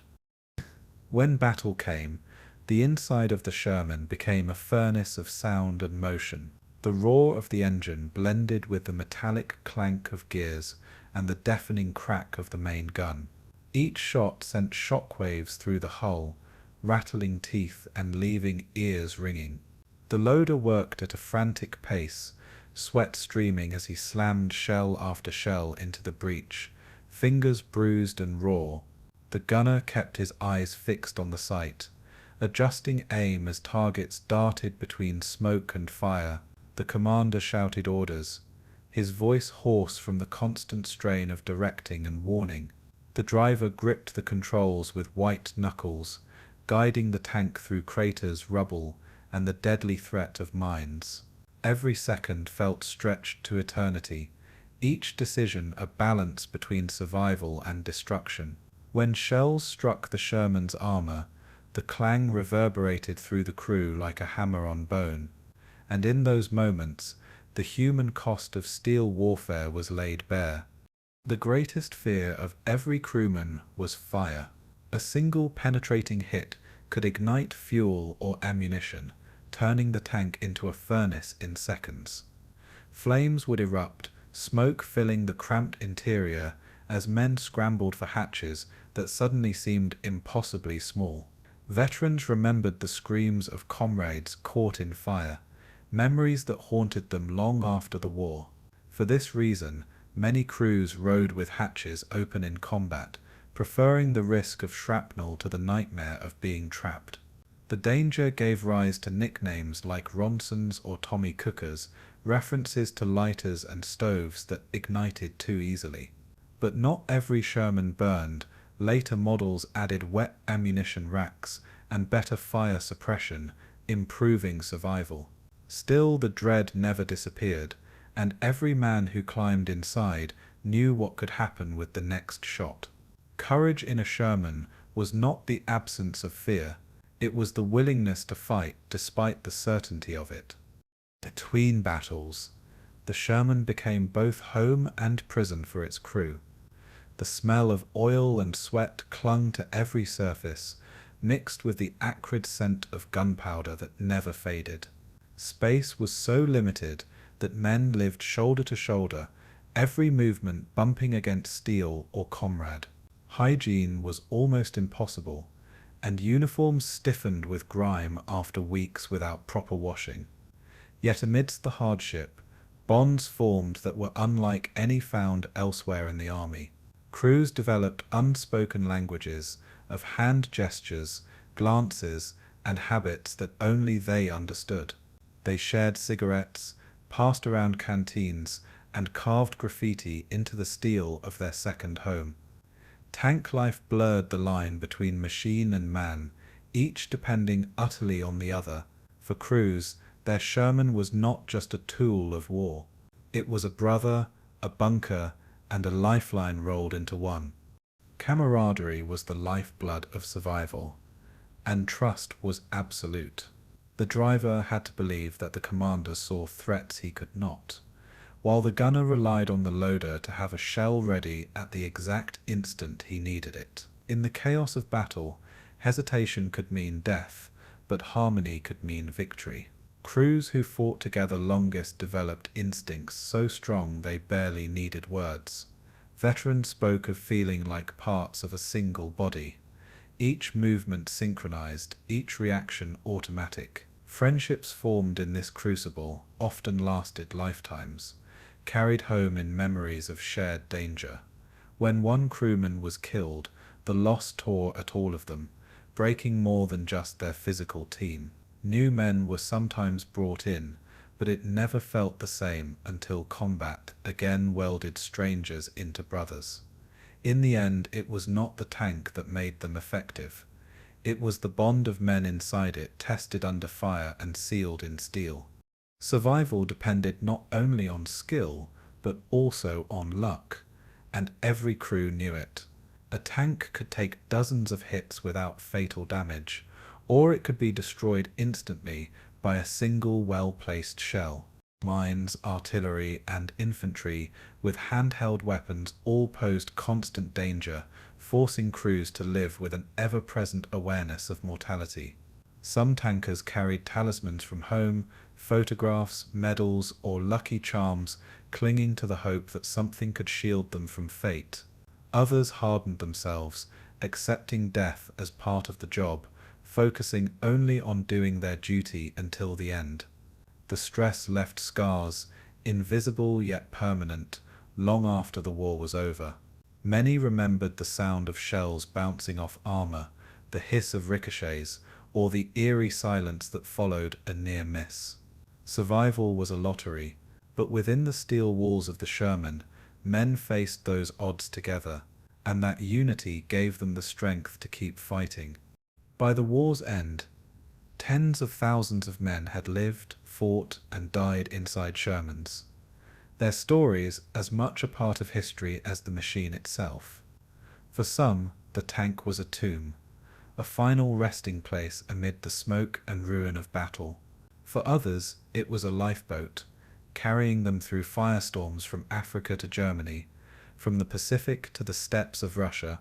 The Sherman was remembered not only for its steel and its guns, but for the lives it held within its armor. Every scratch on its hull, every dent in its plates, told a story of men who endured the most brutal war in human history.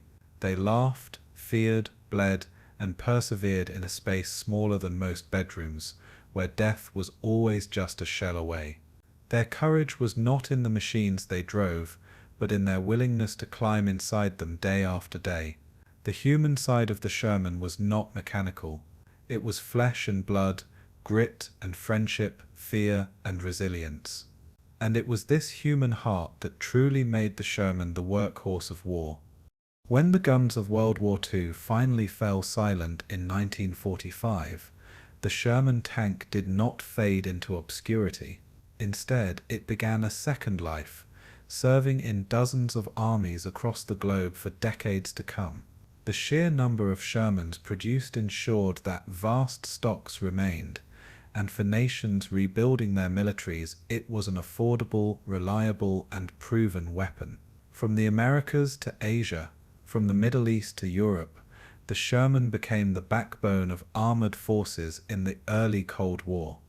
Its adaptability, ease of maintenance, and wide availability made it indispensable in a world still scarred by conflict. The United States distributed Shermans through military aid programs, arming allies to resist new threats. In many cases, these tanks were upgraded or modified to keep them relevant against emerging challenges. Soldiers who had never fought in World War II now trained in machines that carried the legacy of that global struggle. The Sherman became a bridge between eras, linking the battlefields of the 1940s to the conflicts of the 1950s and beyond. And nowhere was this clearer than on the frozen hills of Korea. The Korean War erupted in June 1950, when North Korean forces stormed across the 38th parallel, with Soviet-supplied T-34-85 tanks leading the charge. For the first time since 1945, American forces once again faced the brutal reality of armored warfare, and South Korean troops were caught unprepared, lacking sufficient armor to stop the invasion. The Sherman, pulled from depots and mothballed stocks, was rushed into action to stem the tide. Initially, M4A3E8 Easy 8 Shermans with 76 mm guns faced off against the T-34S in desperate battles. The clash was eerily reminiscent of World War II, but now replayed on the rugged hills and valleys of the Korean peninsula. Tank duels raged in narrow passes, villages and rice paddies, with both sides testing their machines under new conditions. The Sherman, though older, proved equal to the T-34-85 when skillfully handled, its gun capable of knocking out its opponent at typical engagement ranges. Once again, America's workhorse became the bulwark against a determined enemy advance, and once again, crews found themselves living and dying inside the steel of a Sherman. The terrain of Korea was unforgiving, testing both man and machine. Mountains dominated the landscape, cutting the country into ridges, valleys, and riverbeds that turned tank movement into a nightmare.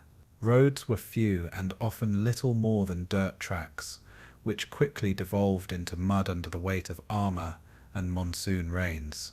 Sherman struggled up slopes, their engines groaning as drivers coaxed every ounce of power from the machines.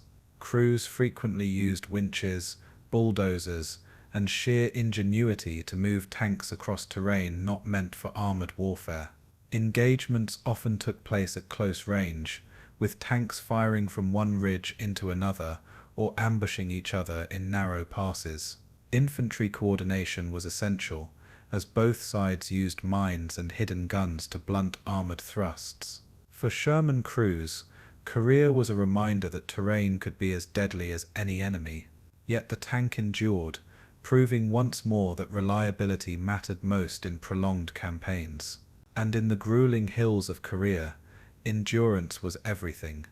Sherman crews in Korea quickly adapted to new threats, including waves of Chinese infantry assaults that swarmed over American positions. Tanks became mobile fortresses, pouring machine gun fire into human wave attacks that often charged directly into their guns. The Sherman's 50 caliber heavy machine gun, mounted on the turret roof, became a lifesaver, cutting down attackers who braved artillery and small arms fire. At night, tanks were positioned as strong points, their engines idling in the cold, their crews ready to fire at the first sound of movement. In many cases, Shermans provided the backbone of perimeter defenses, shielding infantry units from being overrun. The psychological effect was immense. Soldiers often said that hearing the rumble of Shermans nearby gave them confidence that they could hold out. But the strain on crews was enormous, as nights blurred into days of constant combat, cold and exhaustion. Korea was not just a tank war but a war of survival, and Shermans played a crucial part in that survival, and once again they earned respect through sheer resilience. Beyond Korea, the Sherman found new homes across the world, serving in conflicts that shaped the early Cold War. In French hands, Shermans fought in Indochina, struggling against guerrilla forces in jungles and rice paddies. In the Middle East, they became the centerpiece of Israeli armored forces, playing decisive roles in the wars of 1948, 1956, and 1967. Israeli crews, often outnumbered and fighting against newer Soviet armor, upgraded their Shermans with more powerful guns and thicker armor. In Latin America, Shermans rolled through jungles, deserts, and city streets as symbols of US influence and power. Nations from Pakistan to Argentina, from Italy to Japan, fielded Shermans long after the war that had created them was over. Each army adapted the tank to its own needs, adding local modifications or using them for training, policing, or reserve duty. No other tank of its generation saw such widespread post-war service, and in every corner of the globe, the Sherman carried its wartime legacy into a new age of conflict. One of the most fascinating chapters in the Sherman's post-war life was its reinvention. Engineers and armies continuously updated the tank, giving it new guns, engines, and roles long after its original design had aged. In Israel, the Super Sherman mounted French 75 mm and 105 mm guns, transforming the aging M4 into a tank capable of facing modern threats. In Latin America, some Shermans were converted into armored recovery vehicles or specialized support machines. In Asia, modified Shermans continued to serve well into the 1970s, bridging the gap between World War II and modern armored warfare. The adaptability of the Sherman's chassis proved remarkable, a testament to its balanced design and robust engineering. No longer was it just the workhorse of World War II, it was now the foundation of countless armored innovations worldwide. And through these adaptations, the Sherman refused to fade into history. Instead, it evolved, surviving far beyond the war it was built for. For the men who crewed these tanks in the post-war era, the experience was both familiar and new. Many remembered stories from older veterans who had fought in Europe or the Pacific, tales that shaped their view of the Sherman before they ever climbed inside. New generations now learned the same lessons of cramped interiors, deafening guns, and the bond between crewmen forged in steel. In Korea, Israel, and Indochina, the Sherman once again became a classroom of survival, teaching men how to endure, adapt, and fight as one. They cursed the same flaws, its height, its vulnerable armor, but praised the same virtues, its reliability, its mobility, its ever-present availability. Veterans across continents shared a kinship rooted in the machine they had served. It was not glamorous, but it was dependable, and in war, that dependability was priceless. The Sherman connected generations of soldiers across decades, binding them in shared hardship, and through their stories, the tank lived on as more than just steel. By the time the last Shermans rolled off frontline duty in the late 20th century, the tank had etched a legacy unlike any other. Born in the desperation of World War II, it had gone on to fight in wars across 5 continents, serving in armies large and small. In Korea, it stood as America's stopgap and spearhead, halting a communist advance in the freezing cold. In the Middle East, it became Israel's shield, a lifeline in wars that decided the nation's survival. In Asia, Africa, and Latin America, it endured as the armored backbone of emerging states. No other tank carried such a diverse history, fighting under so many flags, in so many terrains. For decades after 1945, the Sherman was still at war, long after its rivals had rusted away in scrapyards. Its story was not just about battles won or lost, but about persistence, adaptability, and endurance. And in the twilight of its service, it remained what it had always been, the workhorse of modern warfare. When the war ended in 1945, the Sherman was more than a tank. It was a symbol of American industry, ingenuity, and resolve. It had not been the heaviest, nor the most powerful, nor the most technologically advanced machine of its time. Yet it had been built in numbers so staggering and deployed so widely that it shaped the very nature of modern warfare.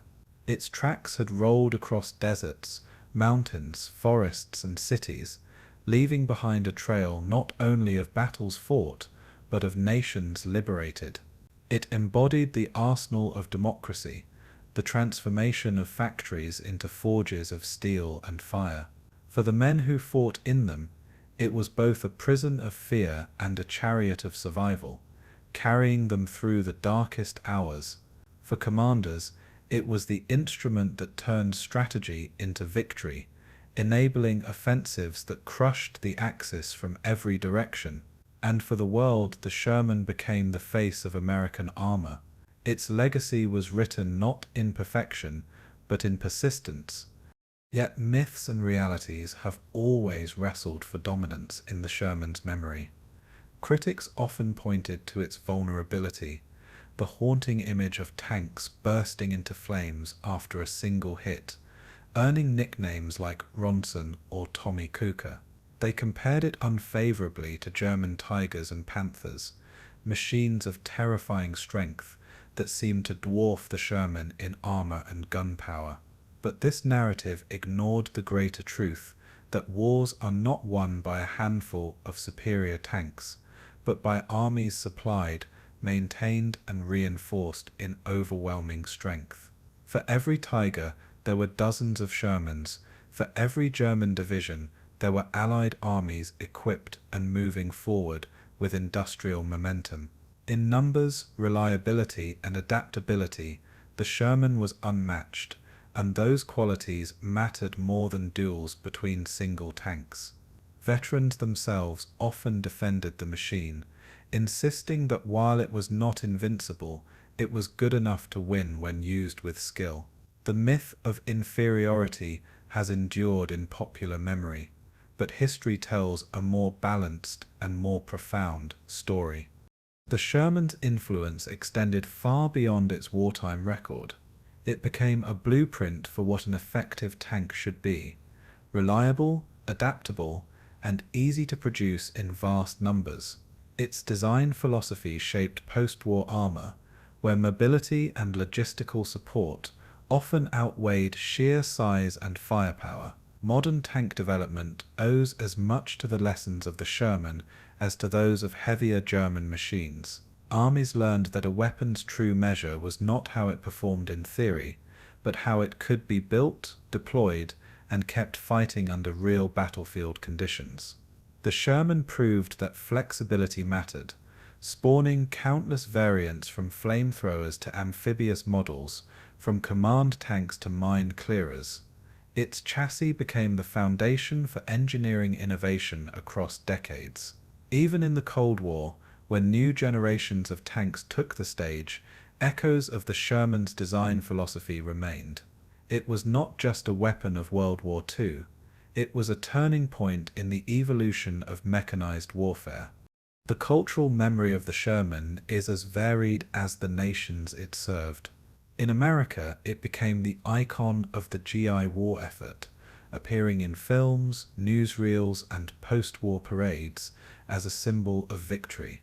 In Britain, it was remembered both with affection and frustration, a machine that had to be improved with the Firefly variant to meet German armor head-on. In the Soviet Union, it was respected as the M4, a dependable foreign ally that helped fill the gaps in their armored divisions. In Israel, it was cherished as a lifeline, modernized and reborn as the Super Sherman in wars that determined national survival. For veterans, the tank carried deeply personal associations, memories of cramped interiors, shared fear, and comrades lost or saved by its steel. Each nation layered its own meaning onto the Sherman, turning it into a canvas of memory and myth. Across continents, it stood not just as a machine but as a narrative, and its story grew larger than the sum of its parts. The Sherman's reputation was shaped not only by history, but also by the voices of those who lived it. Some crews cursed its thin armor and underpowered gun, remembering the helplessness of facing a tiger across open ground. Others praised its reliability, recalling how it started every morning, crossed every bridge, and rarely abandoned them in battle. Many insisted that the real strength of the Sherman was not its steel, but its crews, the 5 men who turned it into a weapon of survival. Stories of camaraderie, heroism, and sacrifice gave the tank a human face, transforming it from machinery into memory. Films, memoirs, and museums preserved these stories, passing them to generations who would never know the taste of cordite or the ring of steel under fire. The Sherman became part of collective memory, a symbol of ordinary men achieving extraordinary things. It was remembered not as flawless, but as faithful, and faithfulness in war often mattered most of all. The statistics alone cemented its place in history, more than 49,000 built, serving in every theater under countless flags. No other tank of the war was produced in such scale or fought in so many battles. Its ubiquity made it both unglamorous and unforgettable, a constant presence in photographs, maps, and accounts of the war. From Normandy to Iwo Jima, from the deserts of North Africa to the streets of Berlin, the Sherman was there. It rolled into liberated cities, cheered by civilians, and it ground through minefields under fire from hidden guns. It was destroyed in the thousands, yet always replaced, always returning, always advancing. Numbers gave it strength, but persistence gave it meaning. The Sherman was more than a weapon of war. It was a machine of endurance, both mechanical and human, and endurance defined the Allied victory. Even after the war, the Sherman's legacy continued to evolve. Its post-war service in Korea, Israel, and countless smaller conflicts kept it relevant long after its design was outdated. For decades, it was the symbol of America's reach, present wherever Allies needed tanks, from the Middle East to South America. Its adaptability allowed it to be modernized, rearmed, and reimagined, proving the wisdom of its original design. Generations of soldiers who never fought in World War II still trained, lived, and fought in Shermans, carrying forward the traditions of those who had. It was a veteran of 2 worlds, the global war that created it, and the fractured conflicts that followed. Few machines have enjoyed such a long and varied life on battlefields, and in each conflict, the Sherman left behind stories, legends, and scars.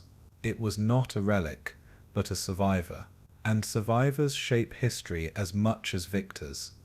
In the final measure, the Sherman's legacy lies somewhere between myth and reality. It was not the best tank of the war, but it was the right tank for the war that was fought. It carried the Allies across oceans and continents, through deserts and forests, over rivers and into cities. Never perfect, but always present, it symbolized the power of industry, the importance of logistics, and the courage of ordinary men thrust into extraordinary circumstances. Its flaws were real, but its impact was undeniable, and in that balance lies its true story. Veterans who lived inside its steel remembered it with love, hate, fear, and pride, often all at once.